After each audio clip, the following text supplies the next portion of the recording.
በስመ አብ ወወልድ ወመንፈስ ቅዱስ አሐዱ አምላክ። በስመ አብ ወወልድ ወመንፈስ ቅዱስ አሐዱ አምላክ። በስመ አብ ወወልድ ወመንፈስ ቅዱስ አሐዱ አምላክ አሜን። የአባቶቻችን አምላክ የቸርነት ባለቤት ቸሩ እግዚአብሔር ከዚህ ሰዓት ከዚህ ዕለት ያደረሰን ቅዱስ ስሙ የተመሰገነ ይሁን። እንዴት ዋላችሁ?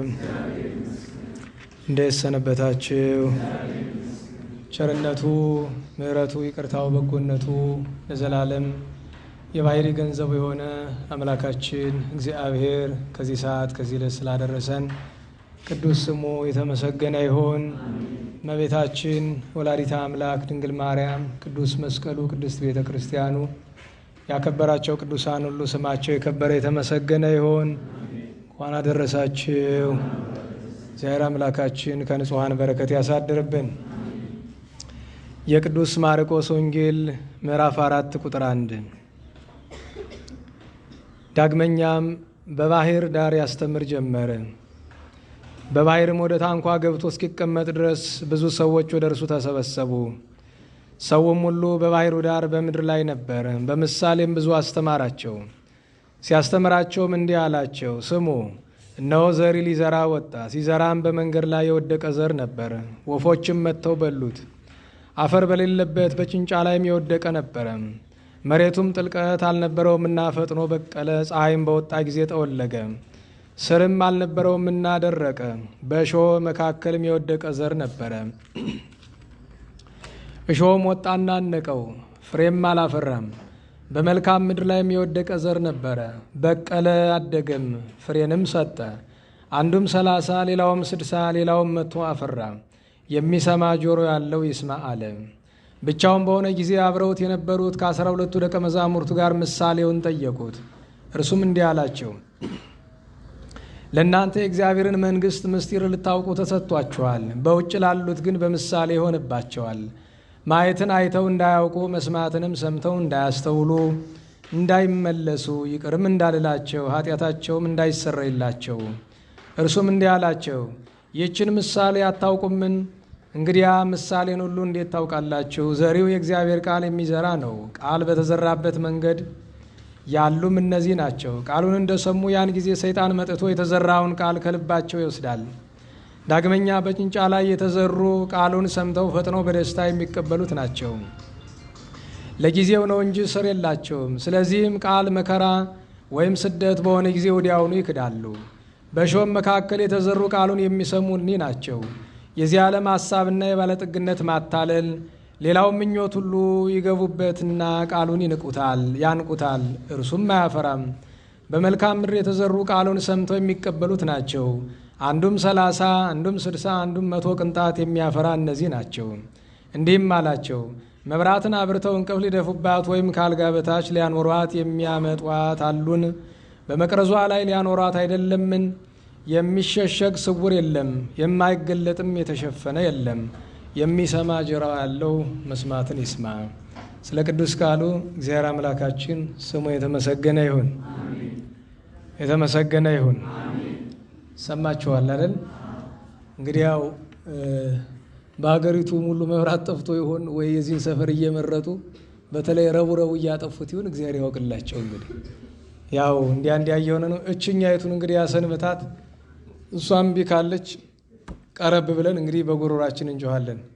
የሳምንቱ ጩኸት ትንሽ ንዴትም ስለነበረው ጉሮሮ ተዘግቶ ዛሬ ትንሽ መከፈቱ ነው እና የአንድ ቀን ጩኸት ለ7 ቀን ጉሮሮ ከዘጋ ችግር ነው። ስለዚህ ብላችሁ አድምጡ። የሰው ጉሮሮ አትዝጉ፣ እግዚአብሔር እናንተ እንዳይዘጋባችሁ ነው። ደህና ዋላችሁ? አዎ፣ መቼስ የእኔም መለፍለፍ ከንቱ እንዳይሆን የእናንተም መስማት መማር ለፍርድ እንዳይሆን ተጠንቅቀን እናዳምጥ። ያለነው በቅዱሳን ሐዋርያት ጾም ነው። የጾም ሐዋርያት የቅዱሳን አባቶቻችን ስለ ጦማቸው ለመነጋገር ግብረ ሐዋርያት የሐዋርያት ሥራ ብለን ጀምረናልና ክፍል 2 ይሄ ነው። ሳምንት በቅዱስ ማቴዎስ ወንጌል በምዕራፍ 9 ላይ ተከተለኝ ያለውን በመያዝ የሐዋርያት የመጀመሪያ ሥራቸው እግዚአብሔርን መድኃኒታችን ኢየሱስ ክርስቶስን መከተል ነው። እኛም ልንከተላቸው የሚገቡ የሁሉ ፈጣሪ እግዚአብሔር ከሱ በታች እግዝእትነ ማርያም ቅዱሳን አሉልን። ልንከተላቸው የማይገቡ ሰዎች ደግሞ አሉ ብለን ተማርነ። ዛሬ ደግሞ ቅዱሳን ሐዋርያት ከተከተሉት በኋላ የመጀመሪያው ተግባራቸው ወይም መከተልን አንድ ብለን ከቆጠርነ ሁለተኛው የሐዋርያት ሥራ መማር ነው። ዛሬ ስለ መማር ነው ምንማረው። እንዴት ዋላችሁ? የምንማረው በሉ ስለ መማር ነው። በዚህ ዘመን ይሄ እንኳን እኔ ነው እናንተ አይደለም። በዚህ ዘመን ተምሬያለሁ የሚለው ብዙ ነው። አስተምራለሁ የሚለው ብዙ ነው። እማራለሁ ባይሆን ብዙ ነው። ሁሉም ግን ሲደመር ውጤቱ ምንድን ነው? ዜሮ ነው። ለምን ነው? ስለዚህ ስለ ማስተማር ያለውን ችግር አስተማሪዎች ጋር እንወያየው። ስለ መማር ያለውን ነገር ከዚህ እንማር። ቅዱሳን ሐዋርያትን ቅዱሳን ያሰኛቸው አንዱ መማር ነው። ነገር ግን የኔ ቢጤ አንዳንድ ሰባኪ ከሚሰሯቸው ስህተቶች አንዱ ሰዎች እንዲያዳምጡን እንፈልጋለን። ደህና ዋላችሁ? ሰዎች እንዲያዳምጡን መፈለግ ጤነኛ አስተሳሰብ አይደለም። ልብ በሉ። ደህና ዋላችሁ? ሰዎች እንዲያዳምጡን መፈለግ እንደ ክርስትና ጤነኛ ነገር አይደለም። ልብ በሉ። እግዚአብሔር እንዲያዳምጡ አይደለም፣ ቃሉን እንዲያዳምጡ አይደለም። ማንን ነው እንዲያዳምጡ የምንፈልገው? የኛ መሰማት ነው የሚያስጨንቀን እንጂ የእግዚአብሔር መሰማት አይደለም። ልብ ብላችኋል? እንዴት ዋላችሁ? ሰባኪውን ካልሰማ ነው እግዚአብሔር እንዴት እንሰማለን የምትሉ ከሆነ እያወራሁት ያለው ስለ እናንተ አይደለም፣ ስለ ሰባኪው። እኔ መደመጥ የሚያስደስተኝ ከሆነ በውዳሴ ከንቱ ተጠልፍ ያለው ማለት ነው። ስለዚህ የማስተምረው ትምህርት ዋጋ ፋይዳ አይኖረውም። ሰዎች እንዲያዳምጡን፣ በተለይ አስተማሪ ለሆነ ሰው እንዲያዳምጡን መፈለግ በራሱ ኃጢአት አይደለም። አደራረጉን ግን እንደምናየው እግዚአብሔርን ሳይሆን እኛ እንዲያዳምጡ ነው የምንፈልገው። የዚህ መገለጫው ምንድን ነው ከተባለ ሁለት ነው። አንድ ተከታይ እንፈልጋለን አይደል? ሳምንት እንደተነጋገር ነው። ተከታይ የሌለው ሰባኪ አለ? እንዴት ዋላችሁ? ማንም የማያውቀው ሰንበት ትምህርት ቤት ውስጥ ያለ አንድ ሰባኪ እንኳ ቢያንስ ማን ይከተለዋል? ሰንበት ተማሪ ይከተለዋል። ተከታይ የሌለው ሰባኪ የለም በዚህ ዘመን። ይሄ መገለጫው እግዚአብሔርን ትተን ሰውን ስናከብር፣ እግዚአብሔርን ትተን ሰውን ስንፈራ፣ እግዚአብሔርን ትተን ለሰዎች ስናደላ ሐዋርያዊ ጎዳና እንደሌለን ግልጥ ነው። ለምን? ሐዋርያት ይሄ ይሰነ ናድሉ ለእግዚአብሔር። ለማን መታዘዝ ይሻላል? ለማን ማድላት ይሻላል? የምናድለው ለሰብ አሉ። ለሰው ከማዳላት ለሰው ከመታዘዝ ሰውን ደስ ይበለው ከማለት እንደዛ ነው። እና እኔ ያየሁትን ነገር ሁሉ ስለማስተምርበት፣ ያው አንዳንዶቻችሁ እንደምታውቁት ትናንት ሐዘን ገጥሞን የቤተክርስቲያን አገልጋይ የሆኑ ለእኛም የሚዛመዱን ሰው አርፈው ቀብረናል። አስተማሪ ባልሆንም እንኳን እንደ አስተማሪ የምታስቡ ከሆነ የምታዩት ነገር ሁሉ ትኩረታችሁን ይስበዋል። በነገራችሁ ላይ ይጎዳልም ይጠቅማልም። ሁሉ ነገር ላይ ማተኮር ይጎዳልም ይጠቅማልም። አንዳንዴ ደግሞ የማይጠቅም ነገር ላይ ማተኮር ስለሚመጣ ይጎዳል እና ሁልጊዜ ሐዘን፣ ብዙ ጊዜ ሰው የሚበዛበት ሐዘን ላይ ስለማልገኝ ሰዎች የሚያደርጉትን ነገር አያለሁ።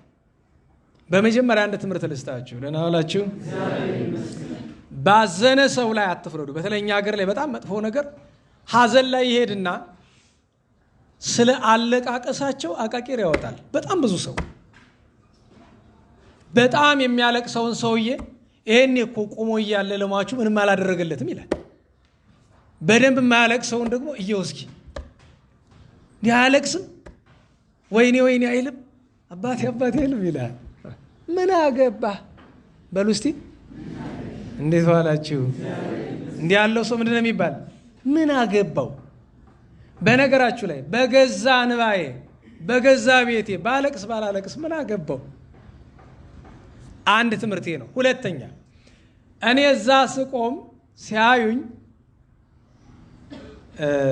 ለሐዘንተኛ ማንም ሰው ሲሞት እናዘናለን አናዝንም? ማዘን ይገባል አይገባም? ሙስሊምም ይሁን መናፍቅም ይሁን ማንም ይሁን ሰው ሲሞት ማዘን ይገባል አይደል? የበለጠው ወፈድፋደ ሰለሰባ ሃይማኖት ለሚለው ደግሞ የበለጠ ደግሞ ክርስቲያን ሲያርፍ ያሳዝናል። ከዚያ ደግሞ እየቀረበ ሲል ሐዘኑ ሊጨምር ይችላል። ነገር ግን ከማልወዳቸው ነገሮች አንገት መያዝና አንገት መያዝ አልወድም። የማልወድበት ምክንያት አንገት መያዝ መጥፎ ስለሆነ አይደለም፣ ሃይማኖታዊ ትውፊት ያለው ነው። አንገት መያዝ መንፈሳዊ ትውፊት ያለው ነው። አደራረጉ ግን ትንሽ መስመር የሳተ ነው። እንዴት ዋላችሁ? አደራረጉ ላይ እና መጥተው ለመጀመሪያ ጊዜ በሕይወቴ ሰው እጁን ትከሻዬ ላይ አሳረፈብኝ። እኔ ገጥሞኝ አያውቅም። ለምን አልቀርብም? ሲያሳርፉብኝ ፊታቸውን የማየው አዝነዋል ወይ ነው አይደል ጥያቄው? አላዘኑም። ምን ያደርግላቸዋል? ደህና ዋላችሁ? ምን ያደርግላቸዋል?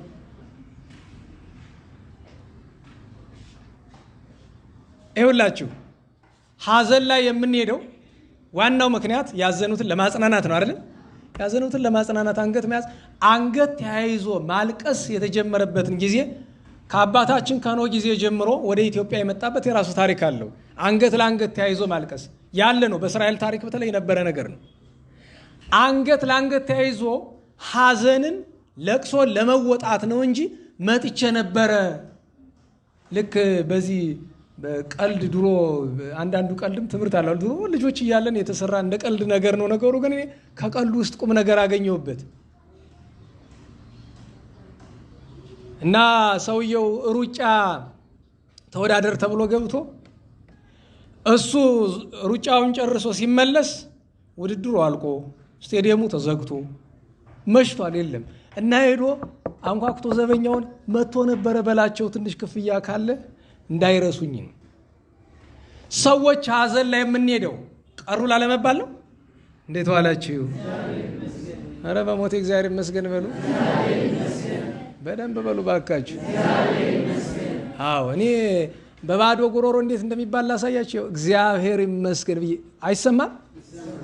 እስቲ በሞቴ አንድ ሰው ለብቻ ከኋላ እግዚአብሔር ይመስገን መስኪ እኔ ይሰማኝ እንደሆነ። እኔ እኮ ጉሮሮዬ እንደምታየው ተዘግቷል። ዛሬ ነው ትንሽ ከፈት ያለ። እግዚአብሔር ይመስገን፣ እግዚአብሔር ይመስገን። ጸላይ ሰናት እግዚአብሔር ይመስገን የሚል ሰው አይወድም። ስለዚያ ነገር አንድ ሰው እዚህ ያሉ መምህራን ለትምህርቱ ደቀ መዛሙርት ይባላሉ። እዚያ ነበሩ። አጋጣሚና ጨዋታ ጀመርነ። በጨዋታው መካከል አንድ ቁም ነገር አነሳን። በኢትዮጵያ ኦርቶዶክስ ተዋሕዶ ቤተ ክርስቲያን እስካሁን ሃይማኖታችን ያልጠፋ በጳጳሳት በመምህራን ጥረት አይደለም፣ ህዝቡ ስለማይወድቅ ብቻ ነው። ደህና ዋላችሁ? በካህናት ጥረት አይደለም። ገጠር ውስጥ ስብከት አለ፣ ይሰበካል። ግን ገጠር ውስጥ መናፍቅ ይገኛል? አይገኝም። ለምን?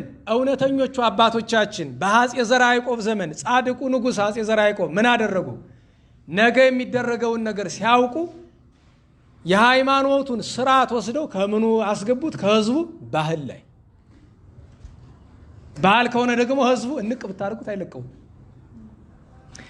ነገር ግን በኋላ ዘመን ጸላዔ ሰናያት ደግሞ ተራቀቀና በህዝቡ ላይ መንገድ እያሳተው ያኑ እንዳለ ሆኖ ግን አጓጉል እያደረገው ሄደ። ለምሳሌ መንገድ ላይ ስትሄዱ አንዳንድ ድንጋይ የተቆለለባቸው ቦታዎች አይታችሁ ታውቃላችሁ? የገጠር መንገድ፣ የገዳም መንገድ ባላገሩ እየሄደ ቁጭ የሚልባቸው እሱ ምን ይባላል? ምዕራፈ ቅዱሳን ይባላል። ቅዱሳን ሲሄዱ በመንገድ ጸሎት ያደርጉና ከኋላቸው የሚመጣው መነኩሴ ቦታዋን እንዳይረሳተው የድንጋይ ምልክት ያደርጉለታል።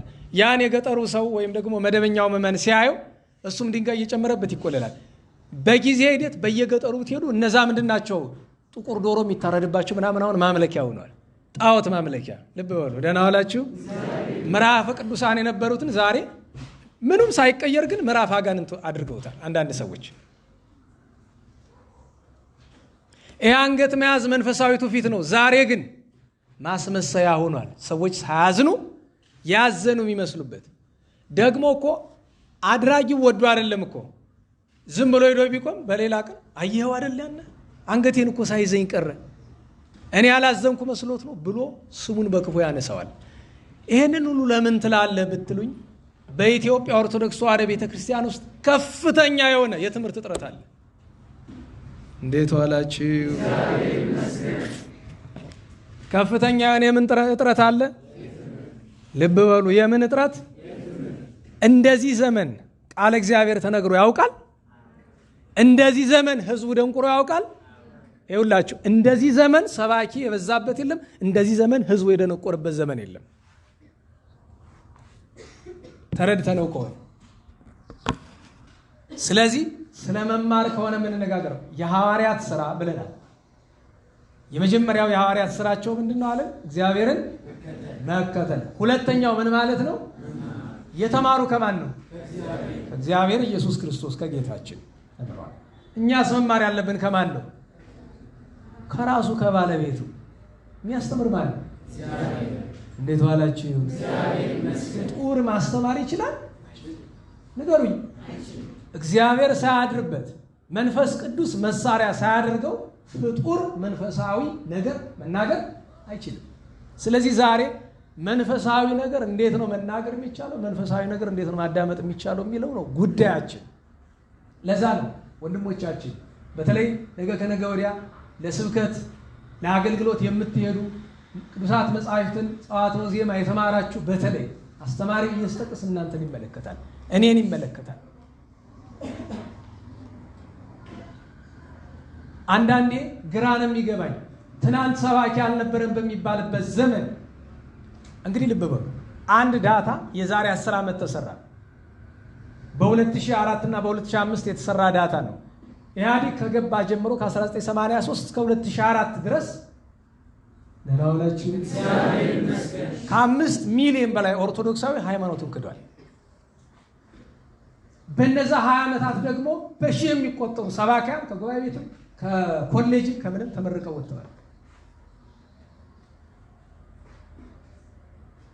ዛሬ በፌስቡክ፣ በዩቲዩብ፣ በቲክቶክ በሌላውም የሰባኪውን ብዛት ስታዩት በቃ ልክ በበረሃ እንዳለ ጉንዳን ሆኗል። ዛሬ ሰባኪ ዛሬ አካሄዳቸው ደስ አያሰኘኝም እንጂ መንፈሳዊ ኮሌጅ የሚባለው ስፍራ ላይ ሰባኪ ተብለው የሚመረቁ ሰዎችን ሲመርቁ አንደኛው መምህር ምን አሉ? አደራ ብትችሉ ያገኛችሁትን ህዝብ ኦርቶዶክሳዊውን በእምነቱ አጽኑት፣ ባይሆን ግን አደራ እንዳታስክዱት።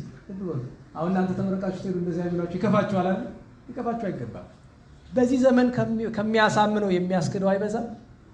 በነገራችን ላይ በዚህ ዘመን አዲስ አበባ ስትሄዱ በሰባኪ ቁጥር ልክ አርቲስት ገሌ ምናምን ገሌ ነው አይደለም?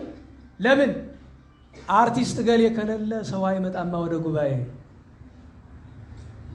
ባለፈው አንድ ነገር አልነገርኳችሁ? እንዴት ዋላችሁ? በመላ ሀገሪቱ በአንድ ቀን በተመሳሳይ ቀን በተመሳሳይ ሰዓት በሁሉም በ35,000 አብያተ ክርስቲያናት ሁሉ ተመሳሳይ ስብከት መሰጠት አለበት። ርዕሱም አንድ ነው። እሱ ምንድነው ብያለሁ? በሕግ አምላክ። አዎ ጳጳሳት በሕግ አምላክ፣ ካህናት በሕግ አምላክ፣ ዲያቆናት በሕግ አምላክ፣ መነኮሳት በሕግ አምላክ፣ ሰባኪያን በሕግ አምላክ፣ ዘማሪነን የምትሉ በሕግ አምላክ። እናንተ አርቲስትንን ብላችሁ ቆሻሻ ይዛችሁ ቤተክርስቲያን አውደ ምሕረት እናንተን አይደለም ቆሻሻን ብለው ይዛችሁት የምትመጡትን ነገር ነው። አንድ አርቲስት ነኝ የሚል ሰው መጀመሪያም አርቲስት አይደሉም። ለኛ በሃይማኖታችን አርቲስት የሚባል ጥበበኛ የሚባል ማለት ነው። ንገሩኝ፣ በጸጋ ጥበበኛ የሚባሉ እነማን ናቸው? ለኛ ጥበብ አንዲት ናት፣ የጌታችን ቅዱስ ሥጋው ክቡር ደሙ። ጥበበኛ የሚባሉ ካህናት ናቸው። አንድ ሰው ስለዘፈነ ጥበበኛ ይባላል በሃይማኖታችን? እንዴት ዋላችሁ? ስለዘፈነ ጥበበኛ ነው ኃጢአተኛ ነው ስሙ? ንገሩኝ። በቃ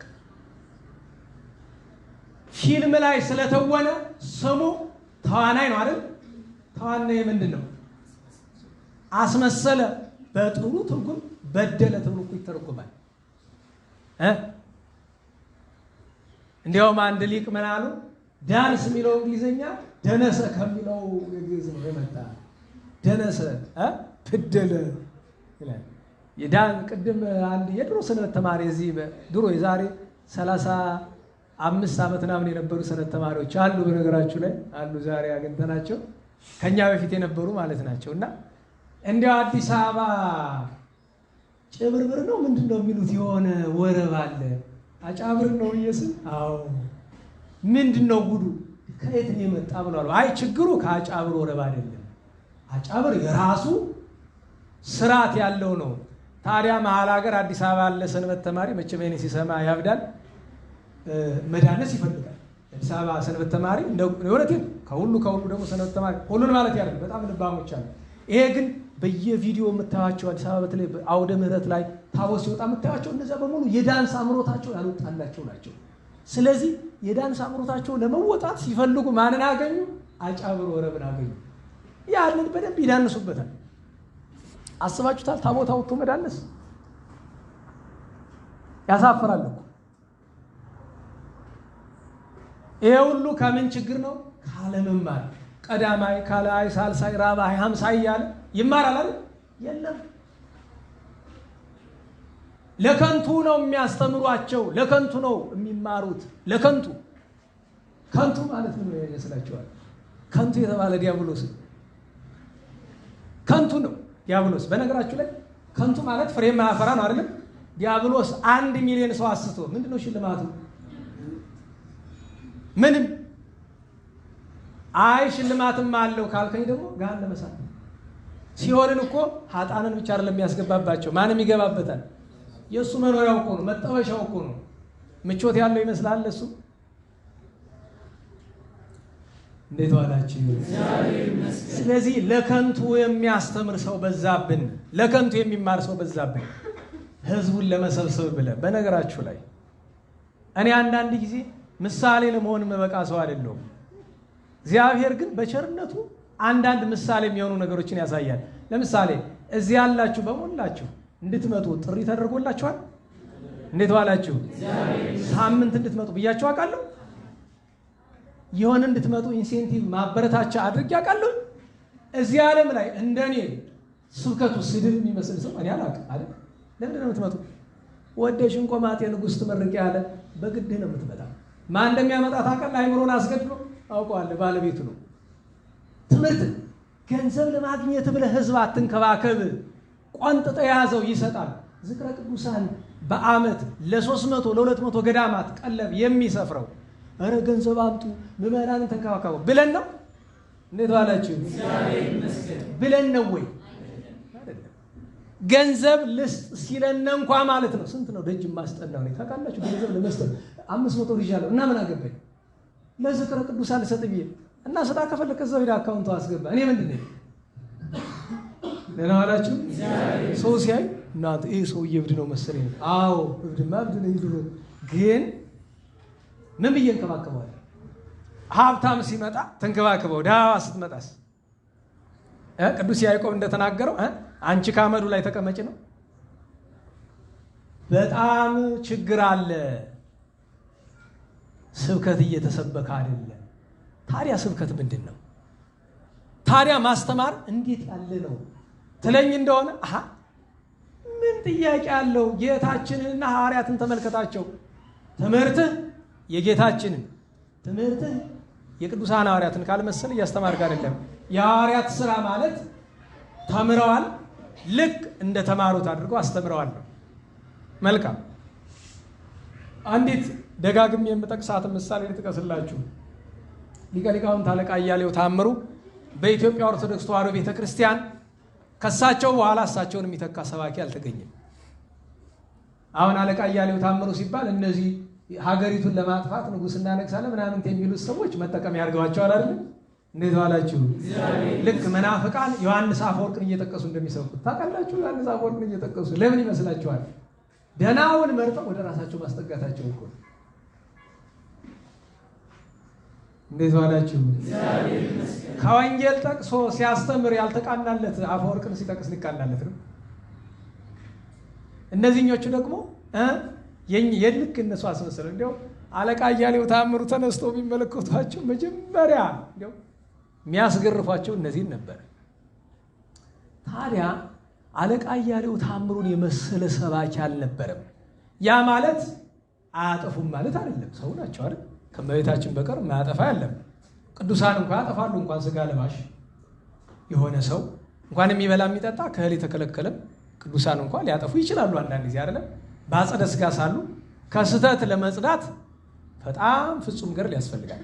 ያም ሆኖ ግን የእሳቸው ስብከት መገለጫው ምንድን ነው ካልከኝ ሊቀ ሊቃውንት አለቃ አያሌው ታምሩ ምን ጊዜም የሚያስጨንቃቸው እስከ ተረዳነው ድረስ የእግዚአብሔር ሐቅ፣ የወንጌል እውነት፣ የቤተ ክርስቲያን ትምህርት እንጂ እገሌ ይክፋው እገሌ ደስ ይበለው አይደለም አይደል? የሆነ ነገር ብናገርስ ለምሳሌ እዚህ መምህራን አሉ። የሆነ ነገር ስናገር ቢከፋቸው እኔ ምን አገባኝ? እናንተን ላስደስት ነው እንደ የመጣሁት። ግራ እኮ ነው የሚገባኝ። ያ ማለት ስራዬ ብለን ሰው እናስቀይም አይደለም። ነገር ግን እንድናስቀይማችሁ የሚያደርግ ድርጊት ከሰራችሁስ በቃ ለዛ ነው ጳጳስ አይሉ ንጉሥ አይሉ ካጠፋ ሄደው ይናገሩታል፣ በአደባባይ ይዘልፉታል። የቤተ ክርስቲያን መድረክ ቢከለክሏቸው በግል ጋዜጦች እስከ ማስተማር እንደደረሱ አታውቁም? ለነዋላችሁ እውነተኛ ሰውን የሚፈልገው የለምና ከስራቸው አባረሯቸው፣ ደሞዛቸውን ቀሟቸው። ከሱ ሁሉ በላይ የቤተ ክርስቲያን አውደ ምሕረት ላይ እንዳያስተምሩ ከለከሏቸው። እነማን? ዘመነኞቹ፣ ስልጣኑን የያዙት፣ ገንዘቡን የያዙት እምቢ አሏቸው። አለቃ ምን ማድረግ ጀመሩ? ምን አደረጉ? በጋዜጣ እስከ ማስተማር ድረስ ደረሱ። በቴፕ ሪከርደር ከቤታቸው እየሰበኩ እስከ ማሰራጨት ደረሱ። እንዲህ ሆነው ተገፍተው በ99 ዓመተ ምህረት ነሐሴ ወር በአባተ ፍልሰታን ጦም አዘክረው በ15ኛው ቀን የዛሬ 18 ዓመት አካባቢ አረፉ። እግዚአብሔር በቀኙ ያቁማቸው፣ በረከታቸውን ያሳድርብን።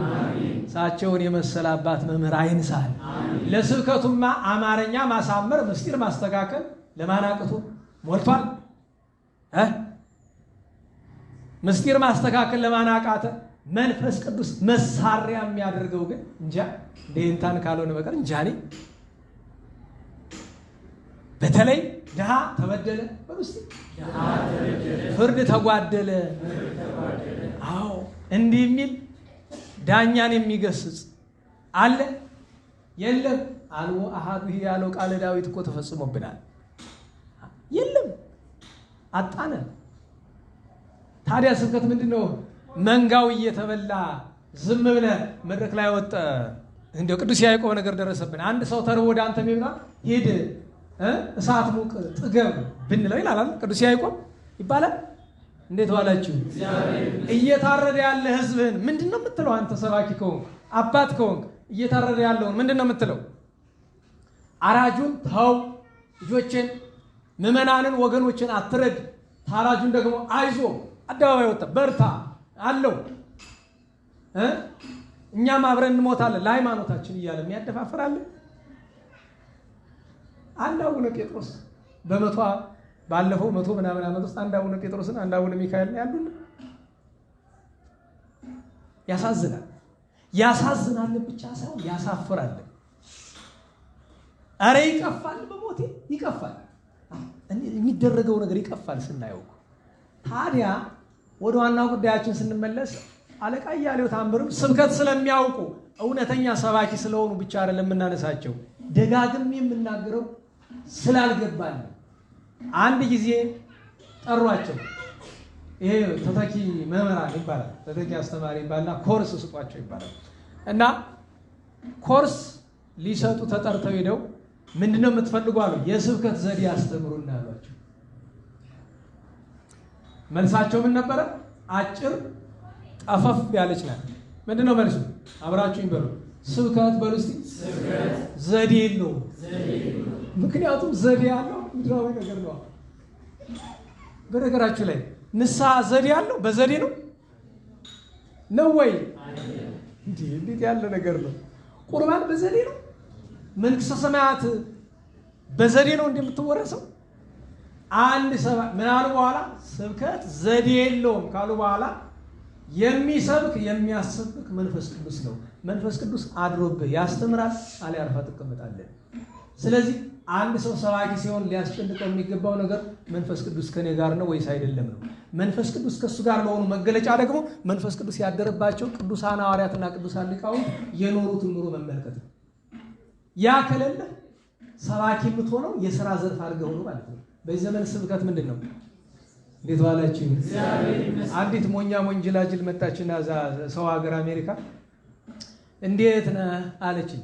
እኔ ነኝ ነህም እንጂ እሷ አንቱ ነው የምትል ደህና ሰው መስያል። ደህና ነው ቶ ያለ እስቲ በሷ ቋንቋ እግዚአብሔር ይመስገን ፈልጌዎት ነበረ።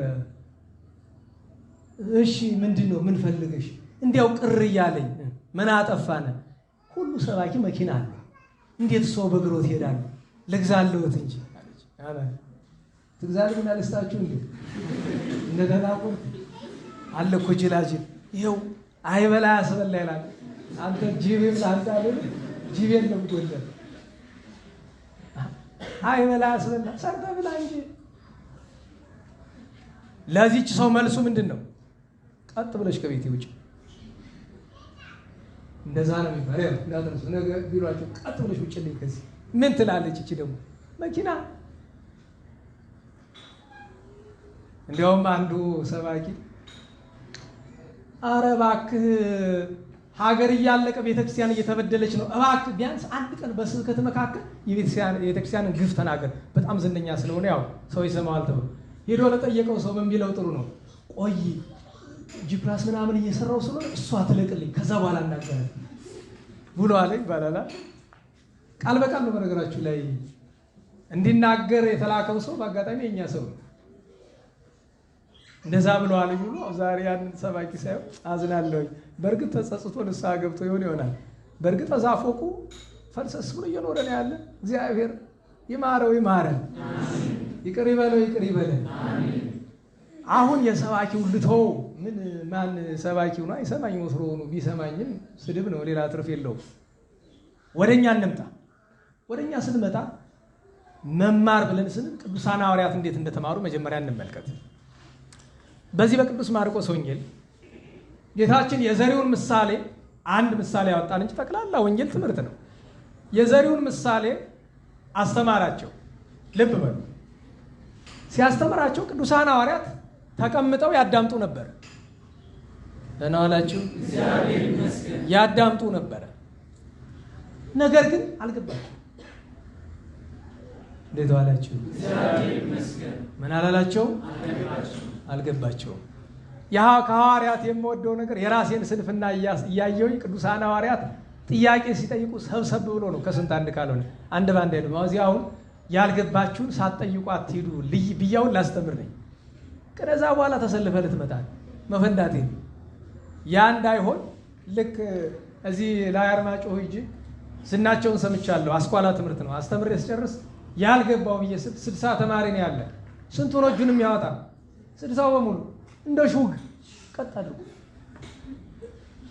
የተንኮል ነው አውቄዋለሁ። የተንኮል ነው ሳይገባቸው ቀርቶ አይደለም፣ የተንኮል ነው። ለምን አስተማሪ መጀመሪያ ሲመጣ እውነተኛ አስተማሪ ነው ብሎ ለማለት ይፈትኑታል።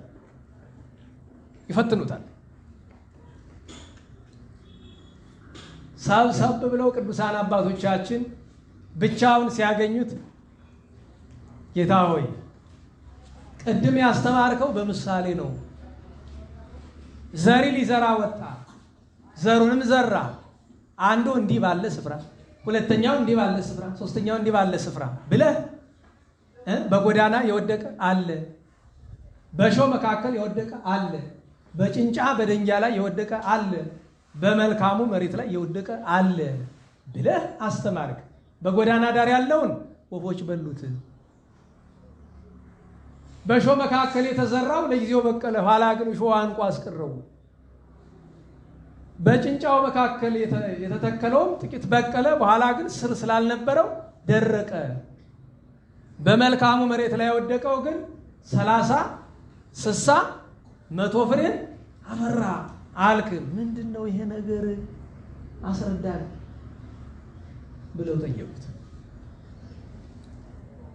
እዚህ ላይ ወገኖቼ አንድ ትምህርት እንድንወስድ እንፈልጋለን። እንዴት ዋላችሁ? እግዚአብሔር ይመስገን። በየቀኑ የእግዚአብሔርን ቃል ማዳመጥ የተገባ ነው። በአንዱ ቀን ያዳመጥነው ካልገባን ግን ወደ ሁለተኛው ትምህርት አንለፍ ባካችሁ። እኔ ደጋግሜ ይህን ነገር እላለሁ። ይህ ማለት የሳምንቱ ትምህርት ስላልገባ በዚህ ሳምንት አትምጣ ማለት አይደለም። ደህና ዋላችሁ። የሳምንቱ ትምህርት ለምን እንዳልገባ ራስን ጠይቀው። አሁን የአስተማሪዎችን አነሳናል ባጭሩ። የኛ እናንሰው ለምንድነው ሳምንት የተማርነው ካልገባን? ለምንድነው ያልገባን? የራሳችን ኃላፊነት እንይ እስቲ። ለምንድነው ያልገባን? ለምን? እሱን መጠየቅ እንድንችል ነው። ሳይገባን ከአንዱ ስብከት የዚህ ዘመን ሰው በነገራቸው በተለይ ውጭ ሀገር ወደ አረቡ ዓለም ያሉ ብዙ እህት ወንድሞች አሉና ጥሩ ነው። ሌላ ነገር ከማየት ስብከት ማየት ጥሩ ነው። የስብከት ሱስ የያዛቸዋል። ቀኑ ሙሉ ስብከት የሚያዳምጡ ጥሩ ነው። ወይ ደግሞ የስብከት ማዳመጥን እንደ ገድል አድርጋችሁ ስሩት። እንደዚያማ ከሆነ ሊሆን ይችላል። ደህና ዋላችሁ። እንዴት ዋላችሁ? ለምሳሌ አንድ ገድል ላሳያችሁ፣ የማትገምቱት ማለት ነው። ለምሳሌ አንድ ሰው አለ፣ ጠዋት ይነሳል፣ አንድ ቤተክርስቲያን ይሄዳል፣ አቡነ ዘበሰማያት ይደግማል፣ በእግሩ ነው። ከዛ ቀጥሎ ወዳለው ቤተክርስቲያን ይሄዳል፣ አቡነ ዘበሰማያት ይደግማል። ከዛ ቀጥሎ እያለ በጣም ብዙ ቤተክርስቲያን በእግሩ አድርሶ ይመለሳል። አታውቁም? ይሄ ገድል እንደሆነ ትሩፋት ነው እኮ አያያዝ ይላል እንጂ በጣም እስመ ውስተ ቤተ አቡየ ብዙ ማሂደር ወምዕራፍ ቦቱ ብሎ ጌታችን በዮሐንስ ወንጌል የተናገረውን አባቶች ሲተረጉሙ ምን ብሏል? በአባቴ ቤት ብዙ ማደሪያ አለ ማለቱ በመንግስተ ሰማያት ብዙ ማደሪያ አለ ለማለት ነው። መንግስተ ሰማያት ስንት ናት? የሚገባበትን ጎዳና ብዛት ሲያይ ነው እንዲህ አለ ብለው ተርጉመዋል።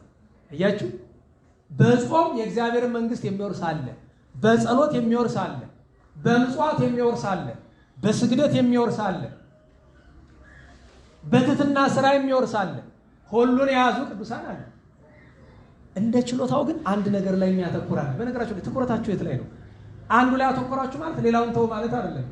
ደከመ ራበ አይዞ አትዙሩ ማን እንደሆነ ምን አውቃችሁ ካለ ሰው ቅድም አንድ ሰው እንደዛ ሲለዚህ አየውኝና አውጪ እኔንም ሊያስብለኝ አሃ ይሸጋግራል ይባላል። ከሚሸጋገሩ አይነቶች የበሽታ አይነቶች አንዱ ማዛጋት ነው መሰለኝ። በጎንደር አማርኛ ማዛጋት አይባልም። ምንድነው በጎንደር አማርኛ የሚባለው? ማስፋሸክ ይባላል። እናንተ ጎበዞች ናችሁ ማለት ነው። ችንችን ጎበዝ ናችሁ ታውቃላችሁ። እንዴት ዋላችሁ? እንዴት ዋላችሁ? መሰረታዊው ነገር አንዱ ትምህርት ሰው ምግባር ብሎ የሚያተኩርበት አንድ ነገር ያስፈልገዋል። ይሄ ያድነኛል። አንድ ጊዜ አንድ ሰው አገኘውና በአጋጣሚ ለያኛው ደግ ሰው እግዚአብሔር የሚናገርበት አንድ ደግ ሰው መጣና ይሄኛው ሲነግረኝ የነበረውን ነገር ያኛው ሰማ። ይሄኛው ሲነግረኝ የነበረው ምንድነው? እኔ ምንም መልካም ስራ የለኝም እና ከእግዚአብሔር ፊት ምን ይዤ ነው የምቆም ብሎ ይላል። ማለቱ ጥሩ ነው። ነገር ግን ይሄ ነው ማለላችሁ አንድ ተግባር አለው ስራዬ ብሎ የሚያደርገው እሱ ያንን ከቁም ነገር አልቆጠረውም። ግን እንቅ ብታደርጉት አይተውም። ለእግዚአብሔር ፍቅር ብሎ ጀምሮ አልተወውም። እሱ ከጽድቅ አለመቁጠሩ ጥሩ ነው። አጥብቆ መያዙ ጥሩ ነው። ሁለቱም ይጠቅመዋል። ግን ተስፋ አትቁረጥ። ዝም ብለህ የጀመርከውን ስራ ቀጥል ይባላል። ታስታውሳላችሁ? እዚህ በፊት የነገርኳችሁ በ27 ድሮ ልጅ እያለሁ የማውቀው ሰውዬ በ27 ሌሊት 10 ሰዓት ተነስቶ ትልቅ ድንጋይ ተሸክሞ ከቤቱ አጥር መጥቶ እዚህ መንበረ መንግስት አስቀምጦት ተሳልሞ ቤቱን የሚሄድ ሰው አይመታደል። አስቡት። ሌላ ምንም ነገር የለውም። በቃችን ያደርጋል። ግን ወር በገባ በ27 ከቤቱ ለሁለት ስራ ነው። አንደኛ በ27 መድኃኒታችን ቀራንዮን የወጣ ምን ተሸክሞ ነው? አረ ነገሩኝ። ያችን ለማዘከር ለመሳተፍ ደንጃ ተሸክሞ ይመጣል። ሁለተኛ አምሃ ነው፣ ስጦታ ነው። ያው ህንፃ ሲሰራ ለምን ለአንዳንዱ ያገለግላል። እዚህ አመጥቶ ካብ ነው የነበረ ድሮ ዙሪያው አካቡ ላይ ቁጭ አድርጎት ይሄዳል። አለ ብዙ ጎዳና። ነገር ግን ድሮ አታስታውሱ? እግዝእትነ ማርያም ቅዱሳን የሚያውቁላችሁ ቸሩ መድኃኔዓለም የሚያውቁላችሁ አንድም ሰው የማያውቀው አንድ ሙያ ያስፈልጋቸዋል። ከእግዚአብሔር ዘንድ ዋጋ የሚያስል ለየት ያለ ሲባል ግድ ለየት ማለት አይደለም፣ ብቻ አንድ ሙያ ያስፈልጋል። ወደ ዋናው ጉዳያችን እንምጣና ስብከትን እንደ ገድል መያዝ ይቻላል ላልኩት ነው ያነሳሁት። ስብከት ማዳመጥን እኔ መስበክም እኮ ገድል ይሆናል። በነገራችሁ ላይ ለምሳሌ ደዌ ላለበት አሁን አንድ አሉ የዝክረ ቅዱሳን ውስጥ ያሉ መምህር አሉ አይደል? ታውቋቸዋላችሁ። የሚሰበስቧችሁ እዚያ በንስሐ ግሩፕ ማለት ነው። ስብከት ሰብከው ሄዶ ታመው ነው የሚያድሩ ለአንዲት ስብከት ማለት ነው። ጨጓራው አሁን ለሳቸው ሌላ ምንም ሙያ ያስፈልጋቸው ምን ማድረግ ነው? አሁን እሳቸው መስበክ ነው። በቃ ገድል ነው ራሱ መስበኩ ማለት ነው። ለምን ታማለች? ገንዘብ አያገኙበት ምንም አያገኙበትም። ብቻ ከመድረክ ሲወርዱ ምን ይዘው ነው የሚወርዱ? በሽታ። ያው ለእሳቸው መስበኩ ራሱ ትሩፋት ይሆናል። ደጋግሞ መስበኩ። እንዲያውም ዛሬ ጉሮሮዬ ካልተከፈተ ብዬ ይዣቸው ልመጣ ነበር እንዲያስተምሩ እና ስብከት ማዳመጥ መስበክ እንደገር ሊሆን ይችላል፣ ግን ለሁሉ ሰው አይሰራም። ከስንት ሺህ ሰው ለአንድ ሰው ነው የሚሰራ። ለምሳሌ ስብከት እያዳመጡ የሚያለቅሱ ሰዎች አውቃለሁ። ዝም ብሎ ማልቀስ፣ ስብከትን እያዳመጡ እንባቸው ስለ ሁለት ነገር ነው። አንደኛ ስለ አንክሮ የሚሰሙት ነገር የእግዚአብሔር ቸርነት፣ የእግዚአብሔር ታምራት፣ የቅዱሳን ነገር እያስገርማቸው፣ ሁለተኛ እነሱን የሚመለከት ተግሳጽ ሲመጣ ደግሞ ኃጢአታቸውን እያሰቡ እና ታዲያ ምን ይሉኛል? ምንም ምግባር የለንም ያለ። ግን እኮ ትልቅ ምግባር ይዝባል። ያ ራሱ ምግባር ነው። ግን እሱ ምግባር ነው ብላቸው ግን ይጎዳሉ። አይዟችሁ ሞክሩት፣ ነገ ትሰራላችሁ። ዋናው የተነሳውበት ነገር ግን ቅዱሳን ሐዋርያት ሳይገባቸው ማለፍ አይፈልጉም፣ ተረድተውት ነው። ስለዚህ የቅዱሳን ሐዋርያት ትምህርት ውስጥ እሱ እንድንረዳ ያስፈልጋል። ጌታችን የሰበከ ለሁሉ ነው። የገባቸው ግን ሐዋርያት ብቻ ናቸው። ለምን? እንዲገባቸው ስለሆኑ። ሁለተኛ የሐዋርያት የመማር ዘዴ ሲነገር ከግብረ ሐዋርያት አንዱ ምን ይባላል? ሌሎቹን በሙሉ ምሴት ይከለክላቸው ነበረ። ማለትም ምሽት ይከለክላቸው ነበረ። ሐዋርያት አርድእት ቅዱሳት አንስት ግን ጌታችን ሲያስተምር ከዋለበት ምን ይላሉ? ይውላሉ። በሉ በደንብ በል። ካደረበት ደግሞ ትምህርት በሉ ታምራት አይከፈልባቸውም። በቃ ነገር ግን እኛ ቅዱሳን ሐዋርያት የተማሩትን ያክል መማር አይጠበቅብንም። ገብቷቸዋል? የትምህርት ብዛት በዚህ ዘመን ደግሞ ትልቅ ጉዳት አመጡብናል። ለምን? የማይኖር ትምህርት ስለሆነ። እንዲያውም ምን ብዬ ከነቀፍኳቸው ነገሮች አንዱ መካከል እንዲያውም አንድ ሰው ምን ብሎ ጠየቀኝ፣ እዛ የጥያቄ ግሩፕ ላይ ሴት ልጅ አታስተምር እያልክ ሁልጊዜ ትናገራለህ። ሴት ልጅ መድረክ መውጣት አትችልም፣ ማስተማር አትችልም፣ ወንበር መዘርጋት አትችልም። ለዚህ ሲባል ደግሞ ሴት ልጅ ለምን ቅኔ እንደምትማር አይገባኝም ብዬ ደጋግሜ ተናግሬያለሁ። ግራ ነው የሚገባኝ። በነገራችሁ ላይ ጠንቀቅ ብሎ ወደፊቱ በተለይ ለአስተማሪነት የምትወጡ እዚህ ቁጭ አድርጋቸው የምታስተምሯቸው ሴቶች አንዳንዱ ቅኔውን ጠፈፍ አድርጎ የተማረ ይሆንና የመጡት ለመማር አይደለም። ለምን? አለሙያቸው ስለሆነ የተማሩት የሚመጡት ለአንድ ነገር ነው፣ ለመንቀፍ ብቻ ነው። ከእናንተ ስተት ፍለጋል። ገብቷችኋል? እኔ ለነቀፌታው አይደለም። አንድ ቀን የዛሬ 5 ዓመት እንደዛ አካባቢ እያስተማርኩኝ የቅዳሴን ነገር ሁሉ ዘያፈቅሮ የሚለው ልብ አላልኩትም። ሁሉ ዘያፈቅሮ ለካ ብያለሁ። እኔ አላስታውስም ማለት ነው። ከዛ አንድ ውጭ ሀገር ያለ በጣም በቅኔ ጎበዝ ሰው የሆነ የቤተ ክህነት ሰው ነው፣ ግን በቤተ እግዚአብሔር ያደገ የቤተ እግዚአብሔር ሰው ነው፣ የቅኔ ሙያ ያለው ነው። ኧረ ዛሬስ እንዴት ነው የኩታራ ስተትን የተሳሳቱ እችንማ እንደ ጀማሪ ዲያቆንም አይስታት እንዴት ነው ብለዋል። ምን ብዬ ነው እየስል ሁሉ ዘያፈቅሮ ብሎ እኮ አሉ። ሁሉ ነው እንጂ ሲሉ ኧረ የለም አላልኩም ብዬ ድርቅ አልኩ። ብለዋል አላልኩም። ትምህርቱን መልሰው ያልመጡትን የራሴ ስብከት ማዳመጥ ይከብደኛል፣ ግን ተመልሼ ልሰማው ትክክል ነው እሱ ብያለሁ። ደህና ዋላችሁ። አሁን የምን ይባላል? የወንድም ርማት ይባላል። ደህና ዋላችሁ። እንዴት ዋላችሁ? የአስተማሪ ርማት ይባላል፣ የወንድም ርማት ይባላል። ከዛ ውጭ የለም። ገብታችኋል? ከዛ ውጭ የለም። የአስተማሪ ለመምህሩ፣ ወንድም ለወንድሙ ነው። እኔ እስከማውቀው ድረስ ደጋግሜ እንዳልኩት ቅኔን ጥንቱኑ ቅዱስ ያሬድ በኋላ እነ ዮሐንስ ገብላዊ የሆኑ እነ ተዋናይ የሆኑ እነ ደቀ እስጢፋ ሌሎቹም ቅኔን የሰሩት ከእግዚአብሔር አግኝተው ነው። የቅኔ መሰረታዊ ዓላማ እግዚአብሔርን በማህሌት ማመስገኛ ነው። ሌላ ነገር አለ? ሁለተኛው ደግሞ ለመምህራን በኋላ ዘመን ድሮ አይደለም። በነገራቸው ላይ ድሮ ከግራኝ አመድ በፊት አንድ ሰው መጻሕፍትን ለመረዳት ቅኔ መማር አይጠበቅበትም። ወትሮ ነው የቅኔ ትምህርት ስላልነበረ። የቅኔ ትምህርት የጀመረ ግራኝ አመድ ከመነሳቱ ከ60 እና ከ70 ዓመት በፊት ነው። ዛሬ እንደምናውቀው ነው የተነሳ። ከዛ በፊት አልነበረም። ለምን ብትሉ ቋንቋቸው ምን ነበረ? ራሱ ግዕዝ ነበረ።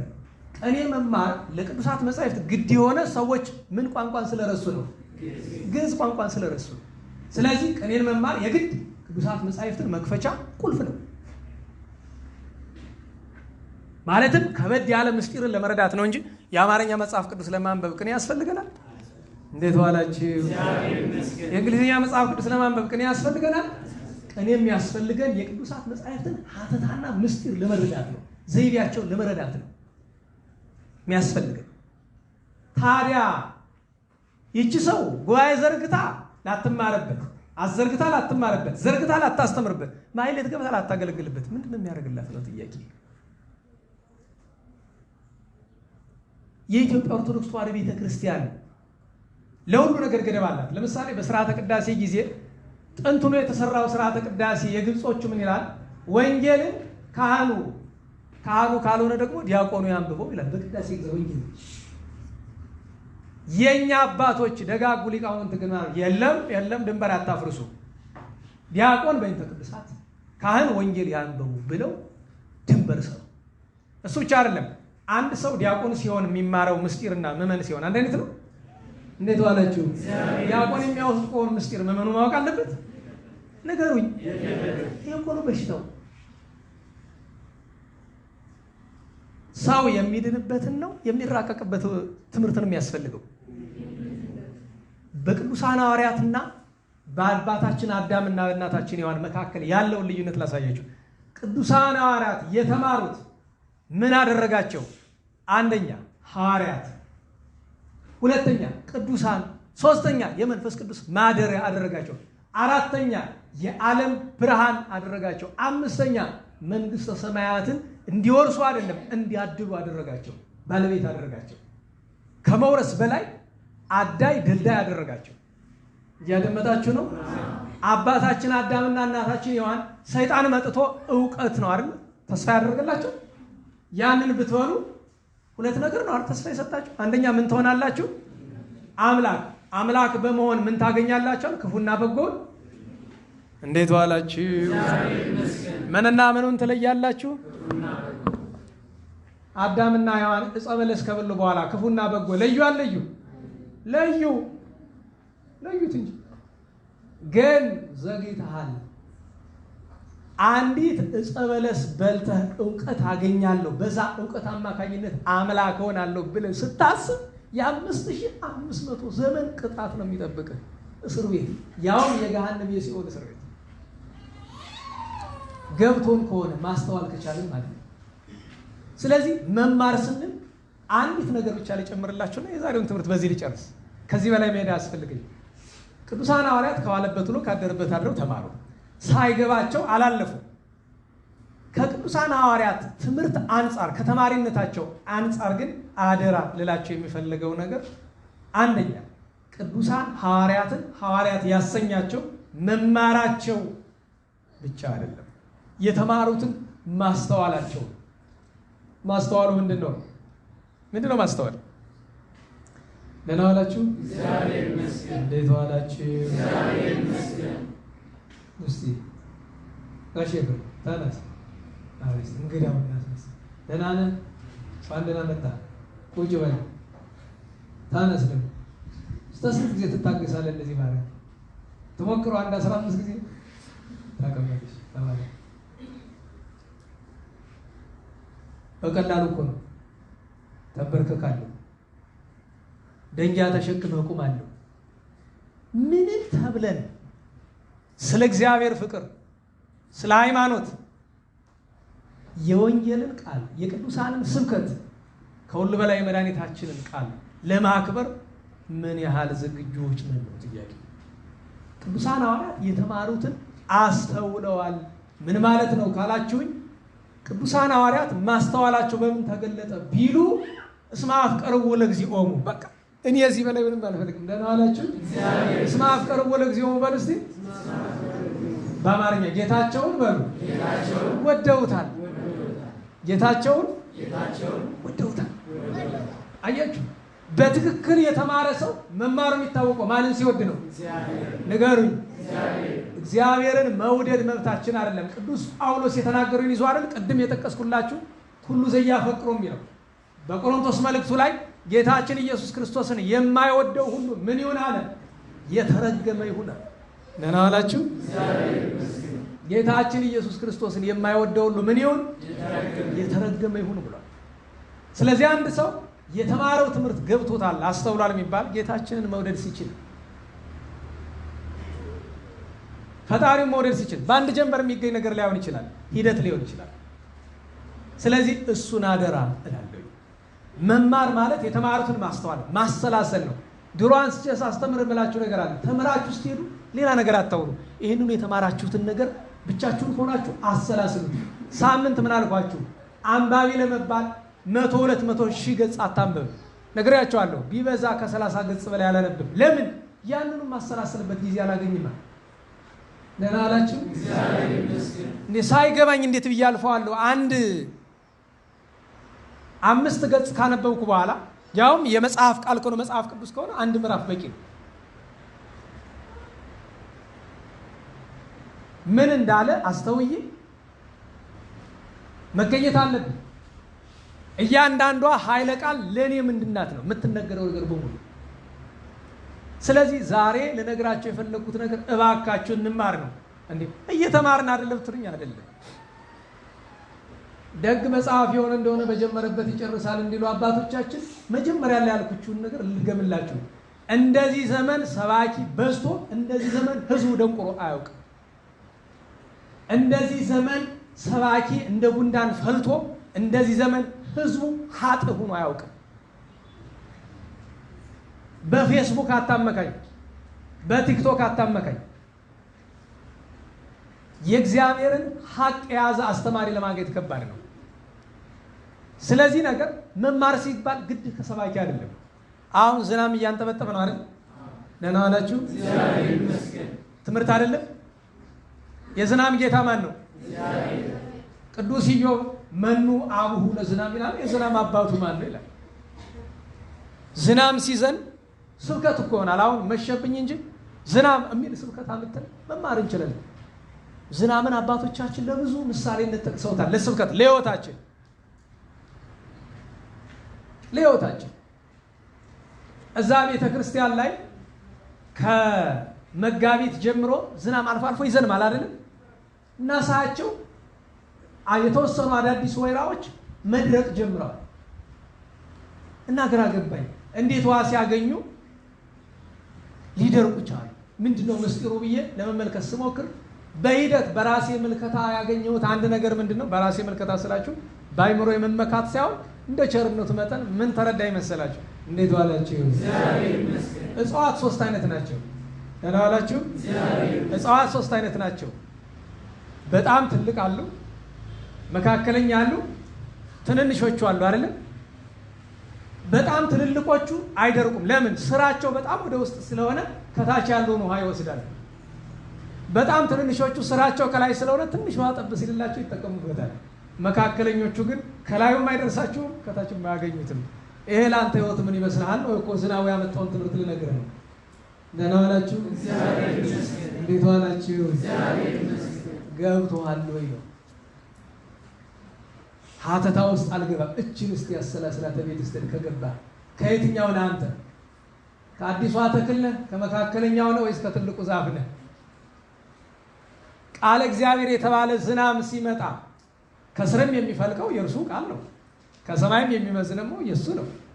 ትልቁ ከታች ወሰደ ጥልቅ ስለሆነ፣ አዲሱ ከላይ ወሰደ አንተሳ ነው። እንዲገባችሁ አንዲት ምሳሌ ልንገራችሁ። እንዴት ዋላችሁ? አንዲት ምሳሌ ልንገራችሁ። መልካም። አሁን አዲስ ሰው ሲመጣ ከመንዝራነት ይሁን ከሴተኛ አዳሪነት ይሁን ከሽፍትነት ይሁን ሲመጣ ስታዩት ሲሰበክ ይደነግጣል አይደነግጥም? እንዴት ዋላችሁ? እግዚአብሔርን ይፈራል አይፈራም? አዲሱ ተክል ማለት እሱ ነው። እያንዳንዱ የሚወረወረው ነገር ይቆንጥጠዋል። ይሄ ነው አዲሱ ተክል ማለት ነው። ትልቁ ዛፍ ደግሞ ቅዱሳን ናቸው። ዝናብ ቢመጣ ደስ ይላቸዋል፣ ባይመጣም ግን ከስሩ አላቸው ከዋናው ምንጭ የማይቆረጥ። የስሩ ዘነበ አልዘነበ ይባላል። እንዴት ዋላችሁ? ያ የምታዩት ጥድ 400 ዓመት ሙሉ የቆመ ዝናብ እኮ ስለሚያገኝ አይደለም፣ ከታች አለው የማያቋርጥ። ቅዱሳን እንደዛ ናቸው ትልልቅ አባቶቻችን። እኛ የትኛው ነን? ከመሃሉ ጌታ በራእይ እንዳለው ለብ ያለው የሚባለው እኮ ይሄ ነው አይደል? ለብ ያልከው ትባላለህ። እኔም እንደዚያ ነው የምባል። አየህ፣ እሱ ነው ችግሩ።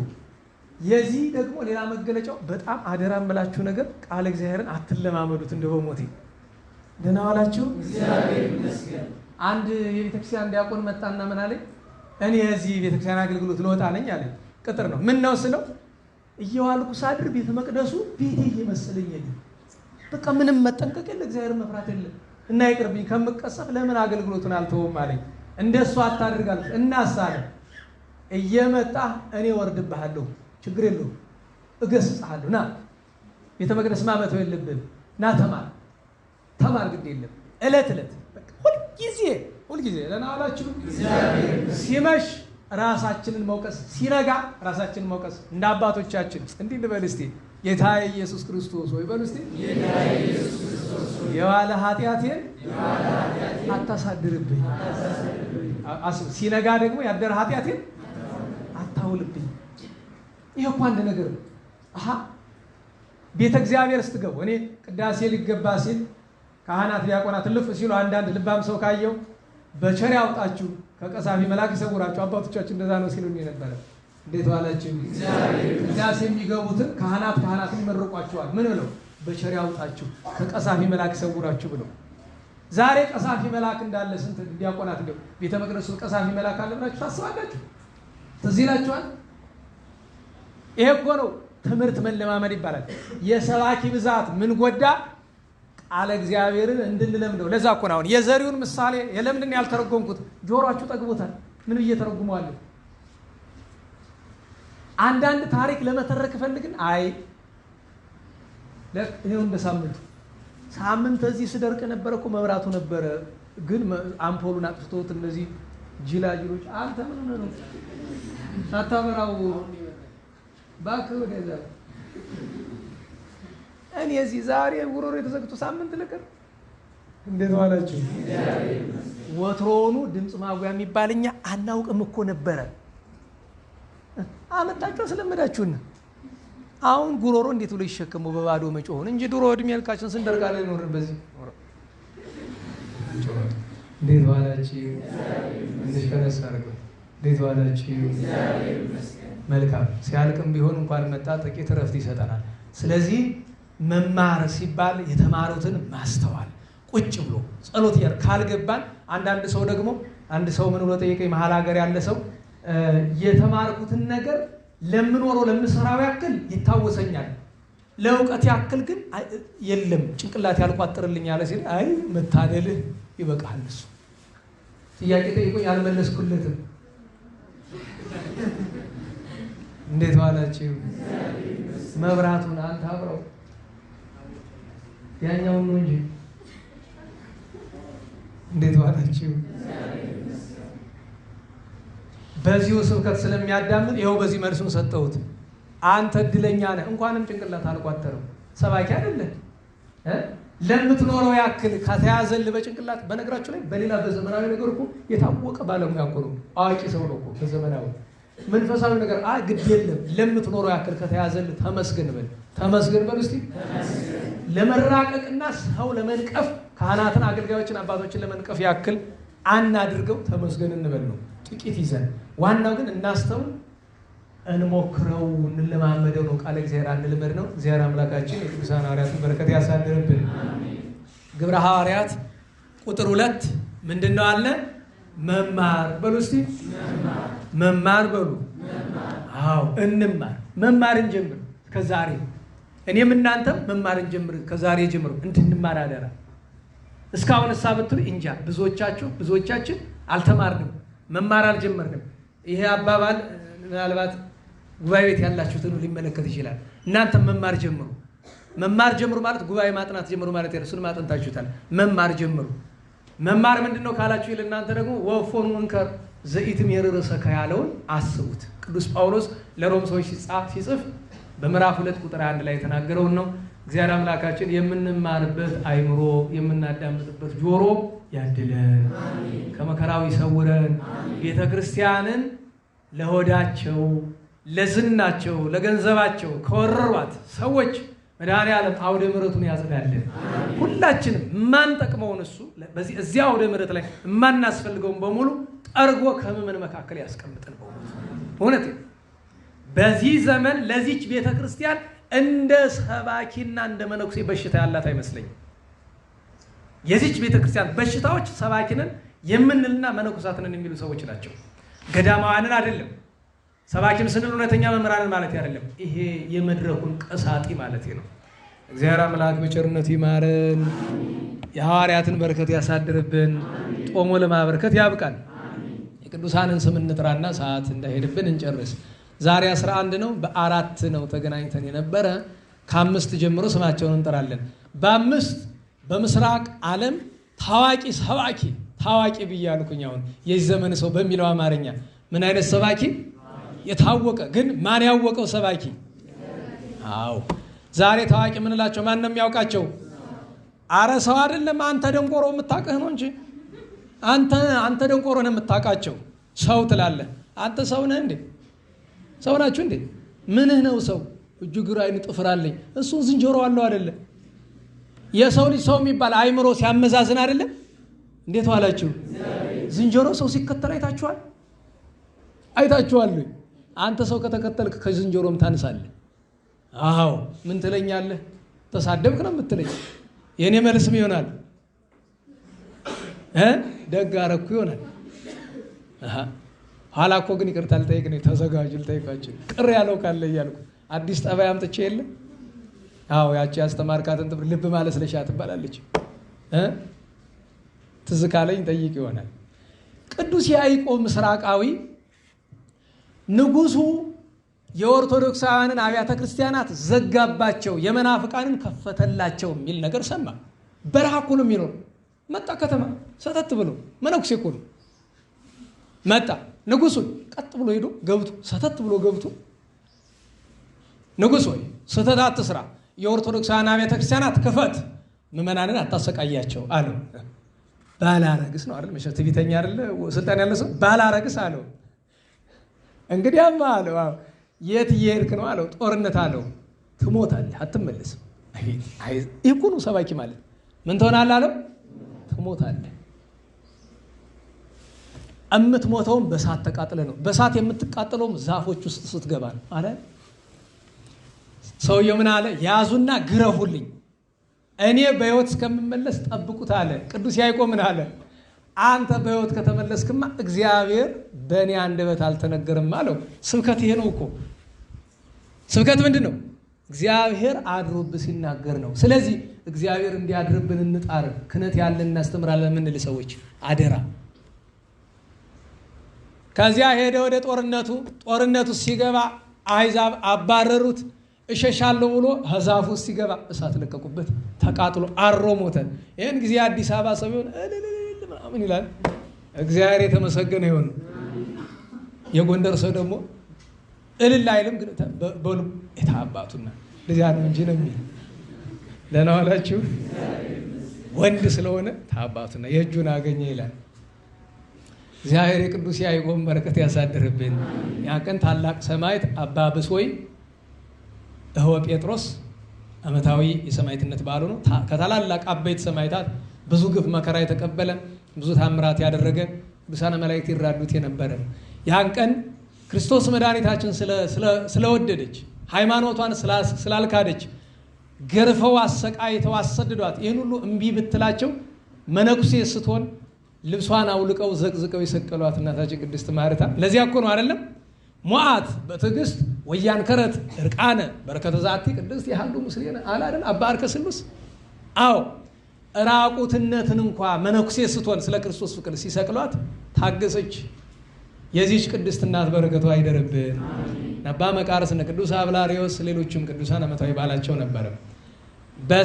ሰኔ 6 ቀን ሌላኛው ደገኛ ሰባኪ፣ ይህም ቅዱስ ሰባኪ በገዳም ይኖራል፣ አባ ቴዎድሮስ ይባላል።